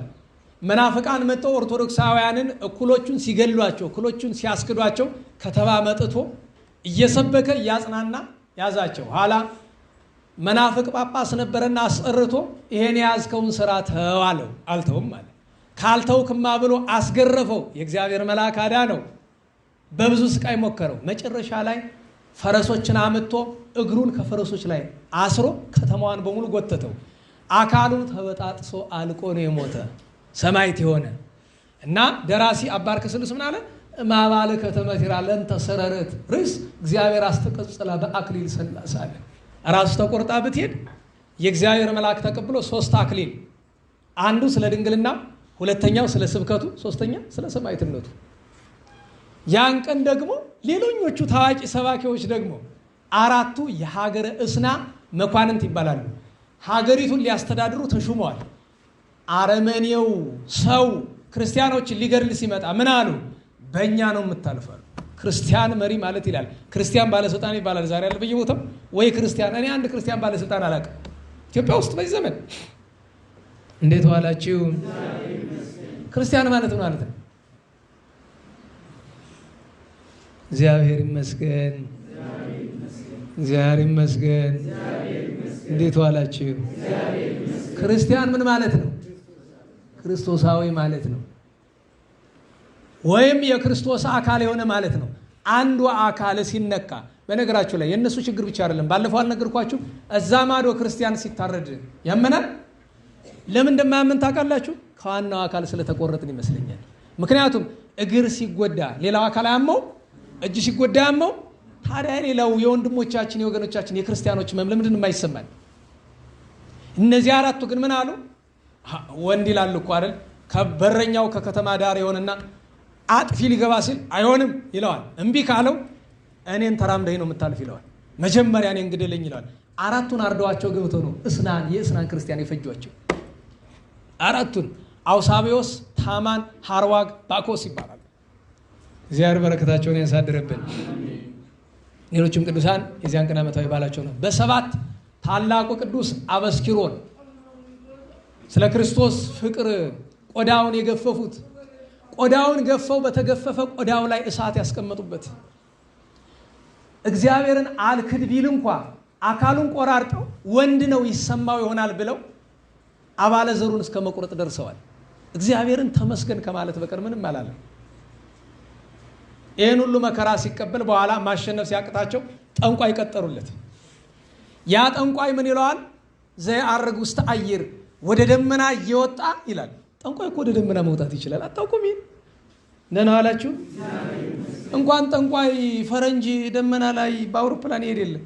አይተነዋል እኮ ፈረንጅ አውሮፕላን የሰራ እግዚአብሔር ጥበብ ገልጦለት ነው ይላል አንዳንዱ ደንቆሩ። እግዚአብሔር ዝም ለካዲ ነው እግዚአብሔር ጥበብ የሚገልጥለት አይደለም። እንዲያው ሁላችንም ተሳፍረንበታል። ግን ትምህርቲቱ ግን እግዚአብሔር አይደለችም።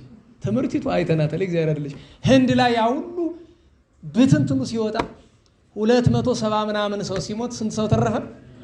እንዴት ተረፈ? የሚገርማችሁ ነገር አውሮፕላን የምትጫኑ ሰዎች ካላችሁ፣ ብዙ ድሃ ነው የለውም እርግጥ አውቃለሁኝ። የምትጫኑ ሰዎች ካላችሁ 11 ኤል አይደል ሰውዬው የተረፈ ለሁለተኛ ጊዜ ነው። ከዚህ በፊትም አንድ አውሮፕላን አመዱ ነው 11 ኤ ላይ የተቀመጠው ተርፏል። ያቺ 11 ኤ ከፊት አካባቢ ናት። ወንበሯን የምታውቋት ካላችሁ ጥሩ ናት፣ ትፈለጋለች። መጀመሪያ ትኬት ቁረጡ የሚባል እሷን ለማግኘት ነው፣ ግን ከአደጋ ለመዳን አይደለም። ሀበር ስለሆነች እግር በደንብ ታዘረጋለች። በተለይ በዚህ በባጃጁ አውሮፕላን ማለት ነው። የሀገር ውስጡ ባጃጅ የምንለው እሱን ነው። የሰውን ሀገር ስላየ ነው ያ ትልቁን ይሄ ባጃጅ። በቃ ባጃጅ ያውም በዚህ በኮብልስቶን ሲሄድ ማለት ነው። ቦምባርዲየር ይሉታል። ዝም ብሎ መንገጫ አገጭ ነው። እውነቴን ነው። አውሮፕላን ይመስል አንድ ቀን ድሮን የአውሮፕላን ሳላውቅ የእንታ ሊቃውንት በአውሮፕላን መሄድ ምቾት ይመስላችኋል? ኧረ ሰቀቀን ነው ይቅርባችሁ ሲሉ አስታውሳለሁ። የሀገሩን ማለታቸው የሀገር ውስጡን መሰለኝ። የውጭውማ የት እንዳላችሁም አይታወቅ። ሀብታሙ ሀገረ ገባችሁ ደግሞ ምኝታ አለው ምን አለው ለጥ ብለህ ደርሰሃል ተነስ ወይ ምግብ ብላ ነው የምትባል። ያለው ሰው ማማሩ ትለኛለህ። ተው እባክህ። እንዴት ዋላችሁ? ስለ ምቾት ስታወራልኝ ሰሎሞንን እጠራልሃለሁ። ወርቅ የተነጠፈለት ቅዱስ ሰሎሞን ምን አለ? በማን ቀና? በድሃው። ምን ብሎ? ጥዑም ነዋሙ ለገብር እመዳ ጠበላ ወመ ብዙሃ በላ። ጥቂትም ቢበላ ብዙም ቢበላ የድሃ የባሪያ እንቅልፉ ምን ይጣፍጥ አለ ሰሎሞን። እንቅልፍ አትሆኑ መሰል ያ ጠቢው ቅዱስ ሰው። እንደት ዋላችሁ?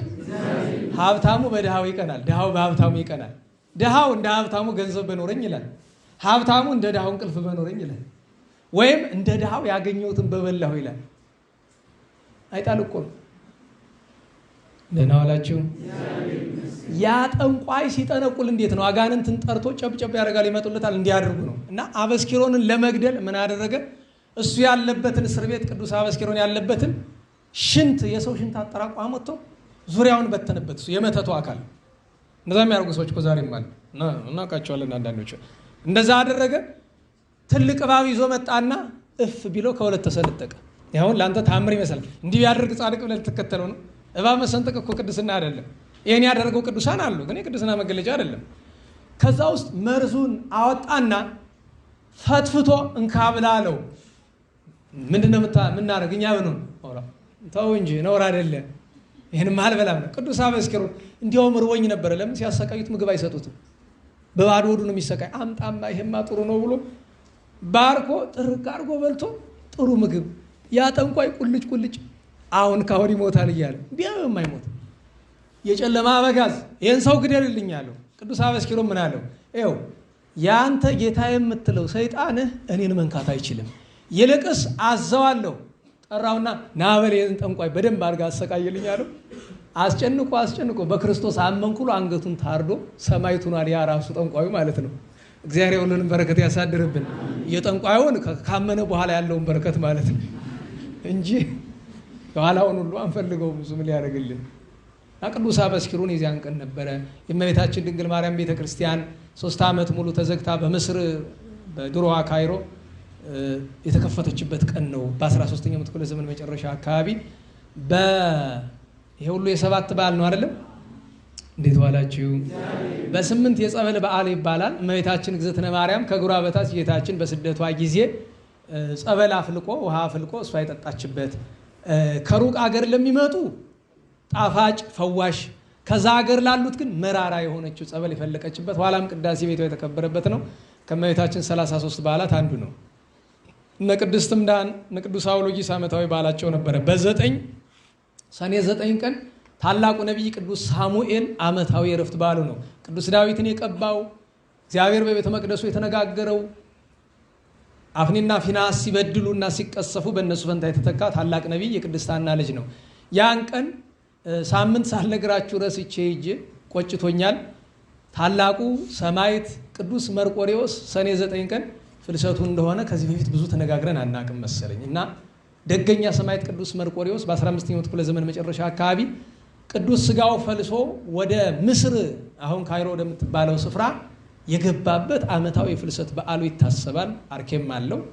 በእውነቱ ያን ቀን ሰማዕቱ ቅዱስ ሉኪያኖስ ነበረ ጥርሱን በደንጊያ ቀጥቅጦ ያረገፉት።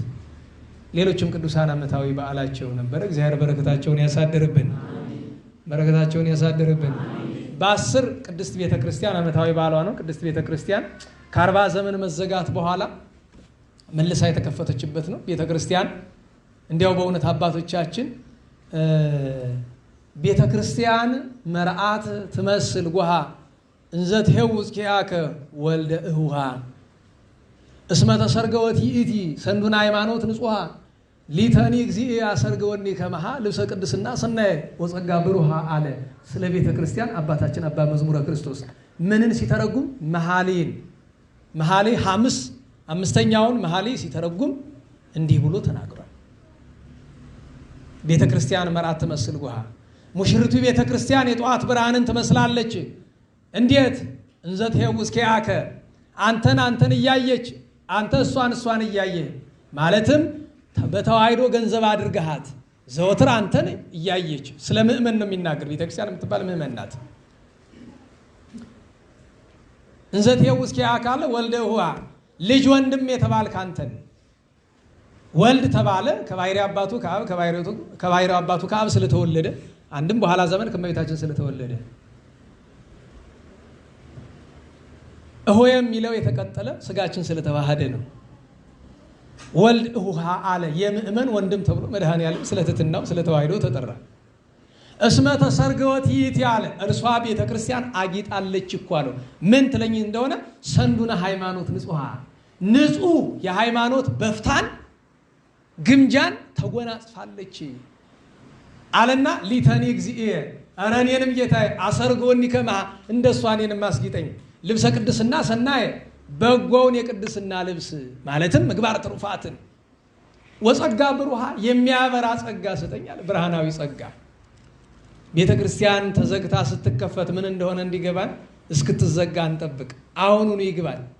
ቤተ ክርስቲያን መዘጋት ምን እንደሆነ በኦሮሚያ፣ በደቡብ፣ በሀገሪቱ በምዕራብ በምስራቅ ክፍል ያሉ አባቶች፣ ወንድሞች፣ እህቶች፣ እናቶችን ጠይቋቸው።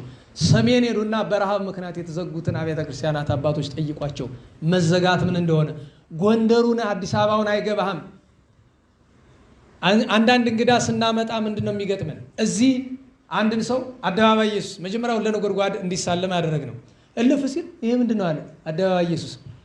ወደዚህ ዞር ሲል ሩፋኤል፣ ወደዚህ አደባባይ ተክለ ሃይማኖት፣ ጊዮርጊስ፣ አጣጣሚ ሚካኤል። እዚህ ሀገር ሁሉ ምሕረት ቤተክርስቲያን። አዎ ቤተክርስቲያን ስትዘጋና ስትጠፋ ምን እንደሆነ እንድታውቅ ጎንደር በሉ እስቲ በደንብ በል። መጣልህ ባንጃ መግቢያህን እንጃ ብለዋል። እንግዲህ አባቶቻችን ባንጃው ይላክልህ እና ኋላ ይገባ። ቤተክርስቲያን መዘጋት ምን እንደሆነ አረ ሳይዘጋ አለመኖር ምን እንደሆነ የሚያስረዳችሁ እንዲያው እንግዳ ስለሆነች ማስነሳቱ ይከብደኛል እንጂ እዚሁ ተነስታ እንድትነግራችሁ አድርግ ነበረ። ቤተክርስቲያን አጥተው እንዴት እንደሚቸገሩ እዛ ሰው ሀገር ማለት ነው። አዎ ማጣቱ ደግሞ ለአንዳንዶቹ ደፋር ደናቁርት አድርጓቸው ቤተክርስቲያን ላይ የሚቀልዱ ከነጫማቸው የሚገቡ ከቤተ መቅደሱ በር እንጀራ እየፈተፈቱ የሚበሉ አረመኔዎች ደግሞ አሉ። ተው ሲባሉ የማይሰሙ ለገንዘባቸው ተሰቀው ጠዋት ይቀድስበትና ማታ መናፍቅ ገብቶ ይዘልበታል። እንደገና በማግስቱ ገብቼ ቀድሶ ታቦቱን እንደዚህ አድርጎ እንደ ተራቃ አቅፎ የሚሄድ ቄስ እኮ አለ። አቤት መድኃኔዓለም! ቢቀርስ ምን አለ ቤታችን ስለ አድኖ ዘርግተን ብንጸልይ ቢቀርስ እሱ አንተ የዛን ሀገር ችግር አታውቀውም እያሉ ስለፈልፉ እሺ መጥቼ ልየላቸው እየጃየሁኝ ምንድን ነው ችግሩ? የሚገርማችሁ ለምቾታቸው የማይሆኑት ነገር የላቸው። ቅዳሴ የሚገባ ነግቶ ፀሐይ ወጥቶ 1:30 2 ሰዓት ነው። ለምን ስትሏቸው ምዕመናን እስኪመጡ ምዕመኑ የማይመጣበትን ጉዳይ ላጠራብ እየጃየሁኝ የማይመጣበት ምክንያት እንደሆነ ታውቃላችሁ? እስከሚነጋ ድረስ መተኛት ስላለበት። ደህና ዋላችሁ? ከዛ እስከ 7 ሰዓት ድረስ ገትረውት ይውላሉ። ሰንበት ነው ምናምን የለም። ሰንበት ነው ሰንበት ትሽራለም የለም።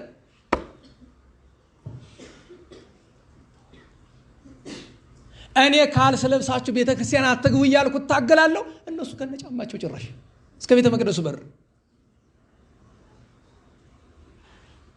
እንደ በሞቴ እስኪ ጥያቄ ልጠይቃችሁ። ቤተክርስቲያኑ ስትገቡ ካልስ የምትለብሱበት ምክንያት ምንድን ነው? የቤተክርስቲያኑ አፈር እንዳይነካችሁ ነው።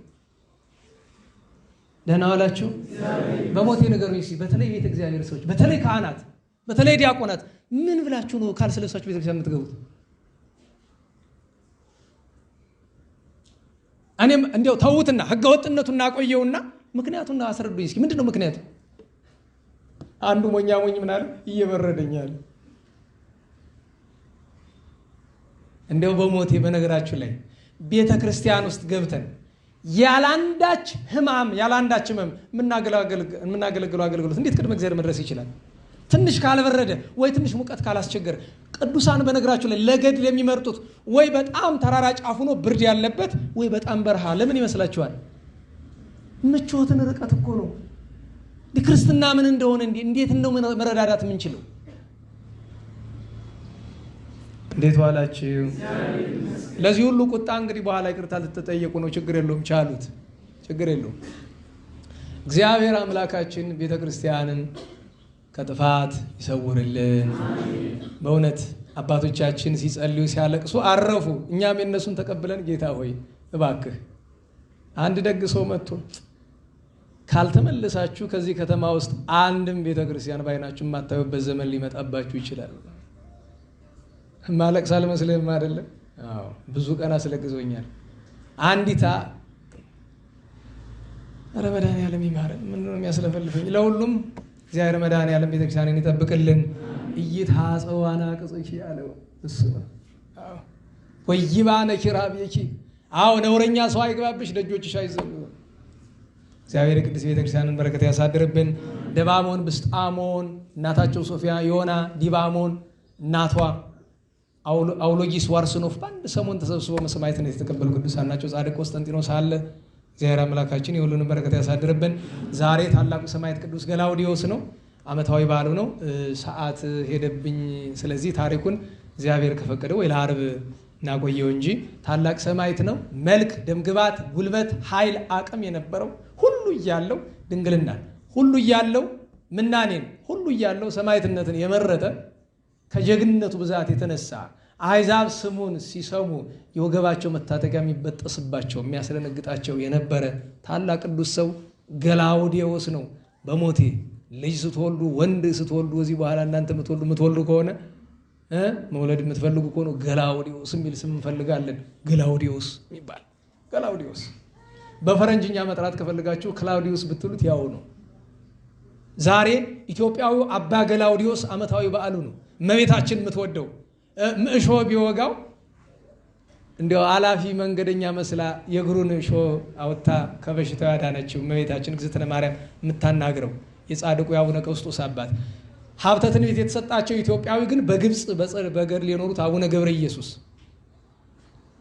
እናታችን ቅድስት እምነ ጽዮን ኢትዮጵያዊቷ ጻድቅ እመቤታችን የምትወደው እናታችን ቅድስት ክርስቶስ ክብራ የአቡነ በጸሎተ ሚካኤል እህት 40 ሰማዕታት አባ ክርዳኑ የእስክንድርያው እነዚህ ሁሉ ዓመታዊ በዓላቸው ነበረ። እግዚአብሔር የሁሉንም በረከት ያሳደረብን። ነገ ከመላእክት ሁሉ የበላይ የሆነ ደገኛ መልአክ ቅዱስ ሚካኤል ሊቀ መላእክት ዓመታዊ የሲመት የታምራት በዓሉ ነው።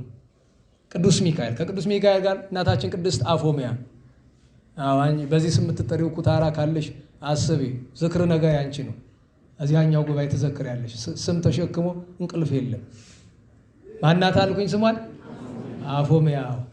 ቀጥሎ ቅዱስ ባሕራን ነገ ነው ዓመታዊ የዕረፍት በዓሉ። ቅዱስ ባሕራን ቄስ ነው። ቄሱ ቅዱስ ባሕራን ቅዱስ ሚካኤል ያዳነው። እንደ ኢትዮጵያውያን ደግሞ ትልቁ በዓላችን ከቅዱስ ሚካኤል ቀጥሎ ቅዱስ ላሊበላ የኢትዮጵያ ንጉሠ ነገሥት ጻድቁ፣ አባ ዮስጦስ፣ አባ ቄርሎስ፣ አባ ለእስክንድሮስ እነዚህ ሁሉ ዓመታዊ በዓላቸው ነው። በ13 ቅዱስ ገብርኤል ሊቀ መላእክት ዓመታዊ በዓሉ ነው።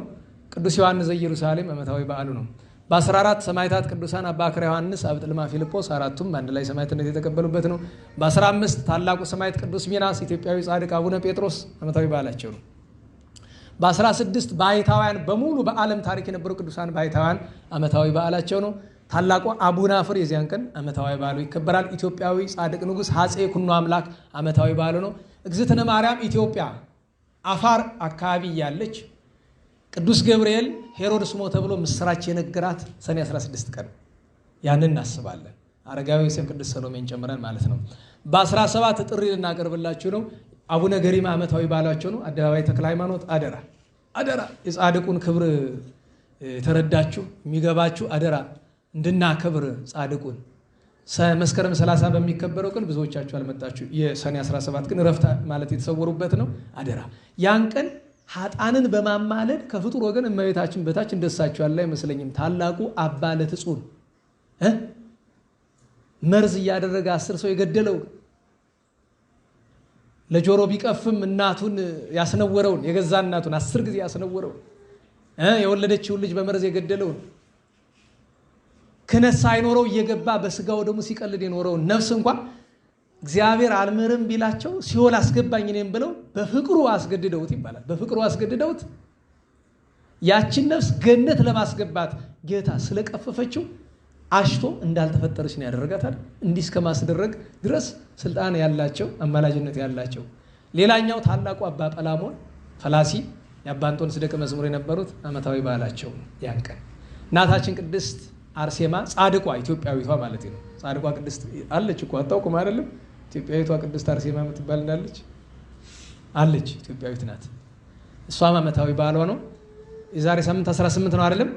አባ ድሚያኖስ እና ቅዱስ የስድሮስ ዓመታዊ በዓላቸው ነው። እግዚአብሔር የሁሉንም በረከት ያሳድርብን ያሳድርብን። አደራ መልእክቷ እንዳትረሱ። ቅድም ያልኳቸው የተማርነው ርዕስ ምንድን ነው? መማር ነው አይደለም? ስለ መማር እያሰብን እንሄድ። ወደ ቤታችን ለምስጋና እንነሳ።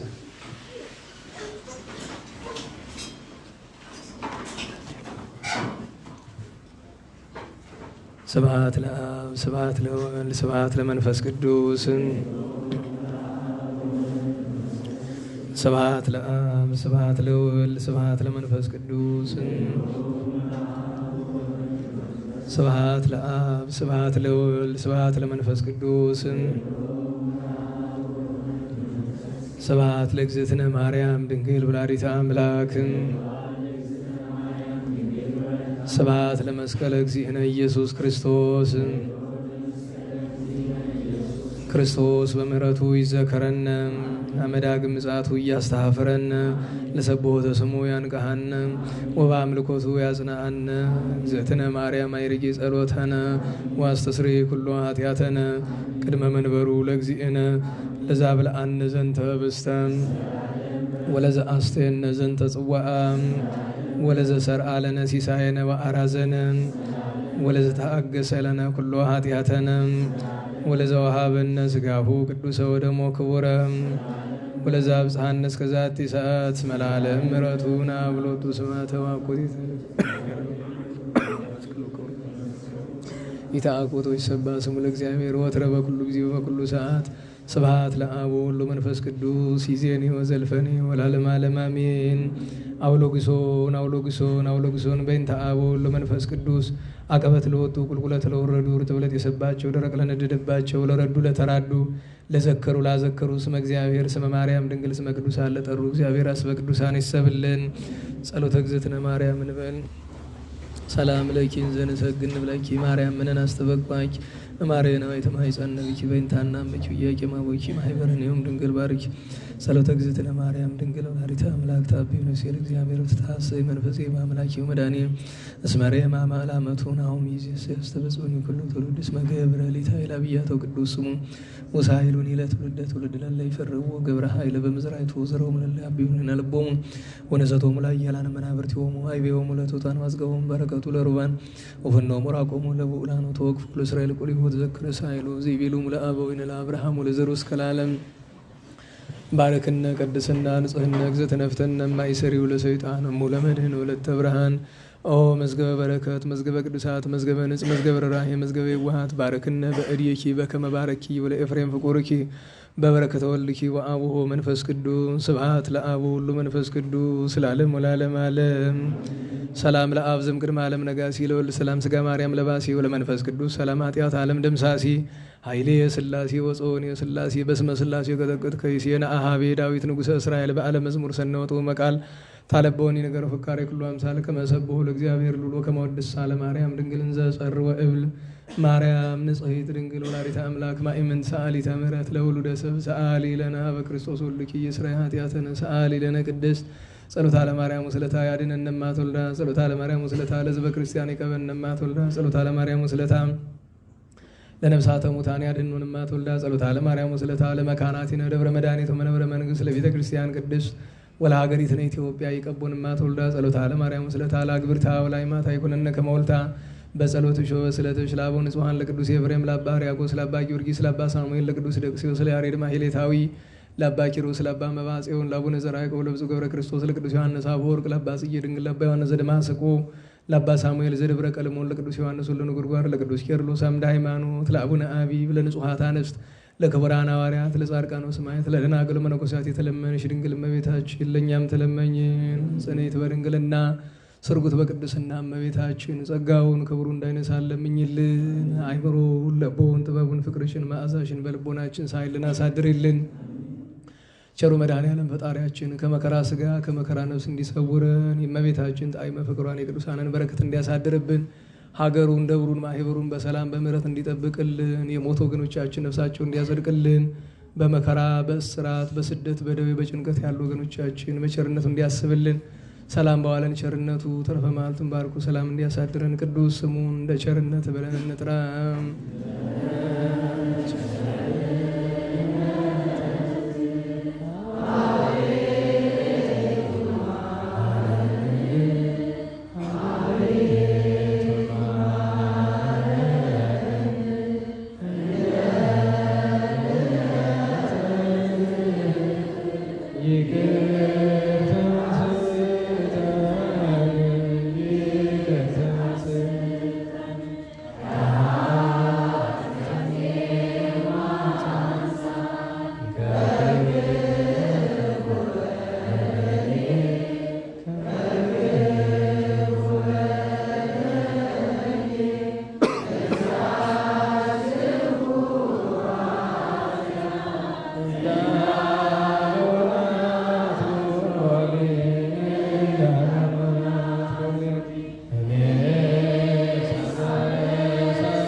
አሁን ይቅር በለን ከፊት ወደቅን ከፊት ወደቅ ከፊት ወድቄ ስለምን አንተን ስማጸን አንተን መውደቄን ተመልከት አምላከ ብርሃን አምላከ ሰላም አሁን ተባረክ ዘንድ ማኅበራችንን ጸሎታችንን ጌታ ሆይ መንፈስ ቅዱስ ድንግል ማርያምን አሁን ትጠብቅ ዘንድ ሀገራችንን ሃይማኖታችንን ጌታ ሆይ ቅዱስ ሚካኤል ቅዱስ ገብርኤል አባታችን በሰማያት የምትኖር ስምህ ይቀደስ መንግሥትህ ትምጣ ፈቃድህ በሰማይ እንደሆነች እንዲሁም በምድር ትሁን የዕለት እንጀራችንን ስጠን ዛሬ በደላችንን ይቅር በለን እኛም የበደሉንን ይቅር አቤቱ ወደ ፈተና አታግባን ከክፉ ሁሉ አድነን እንጂ መንግሥት ያንተ ናትና ኃይል ክብር ምስጋና ለዘላለሙ አሜን። እመቤታችን ቅድስት ድንግል ማርያም ሆይ በመልአኩ ቅዱስ ገብርኤል ሰላም እንልሻለን። በሐሳብሽ ድንግል በሥጋሽም ድንግል ነሽ። የአሸናፊ እግዚአብሔር እናት ሰላምታ ላንቺ ይገባሻል። ከሴቶች ሁሉ ተለይት አንቺ ቡርክት ነሽ፣ የማኅፀንሽም ፍሬ ቡሩክ ነው። ጸጋን የተመላሽ ቅድስት ሆይ ደስ ይበልሽ፣ ልዑል እግዚአብሔር ከአንቺ ጋር ከተወደደ ልጅሽ ከጌታችን ከመድኃኒታችን ከኢየሱስ ክርስቶስ ይቅርታና ምሕረትን ለምኝልን ኃጢአታችንን ይቅር ይለን ለዘላለሙ አሜን። ክብር ምስጋና ይሁን አንድ አምላክ ለሆነ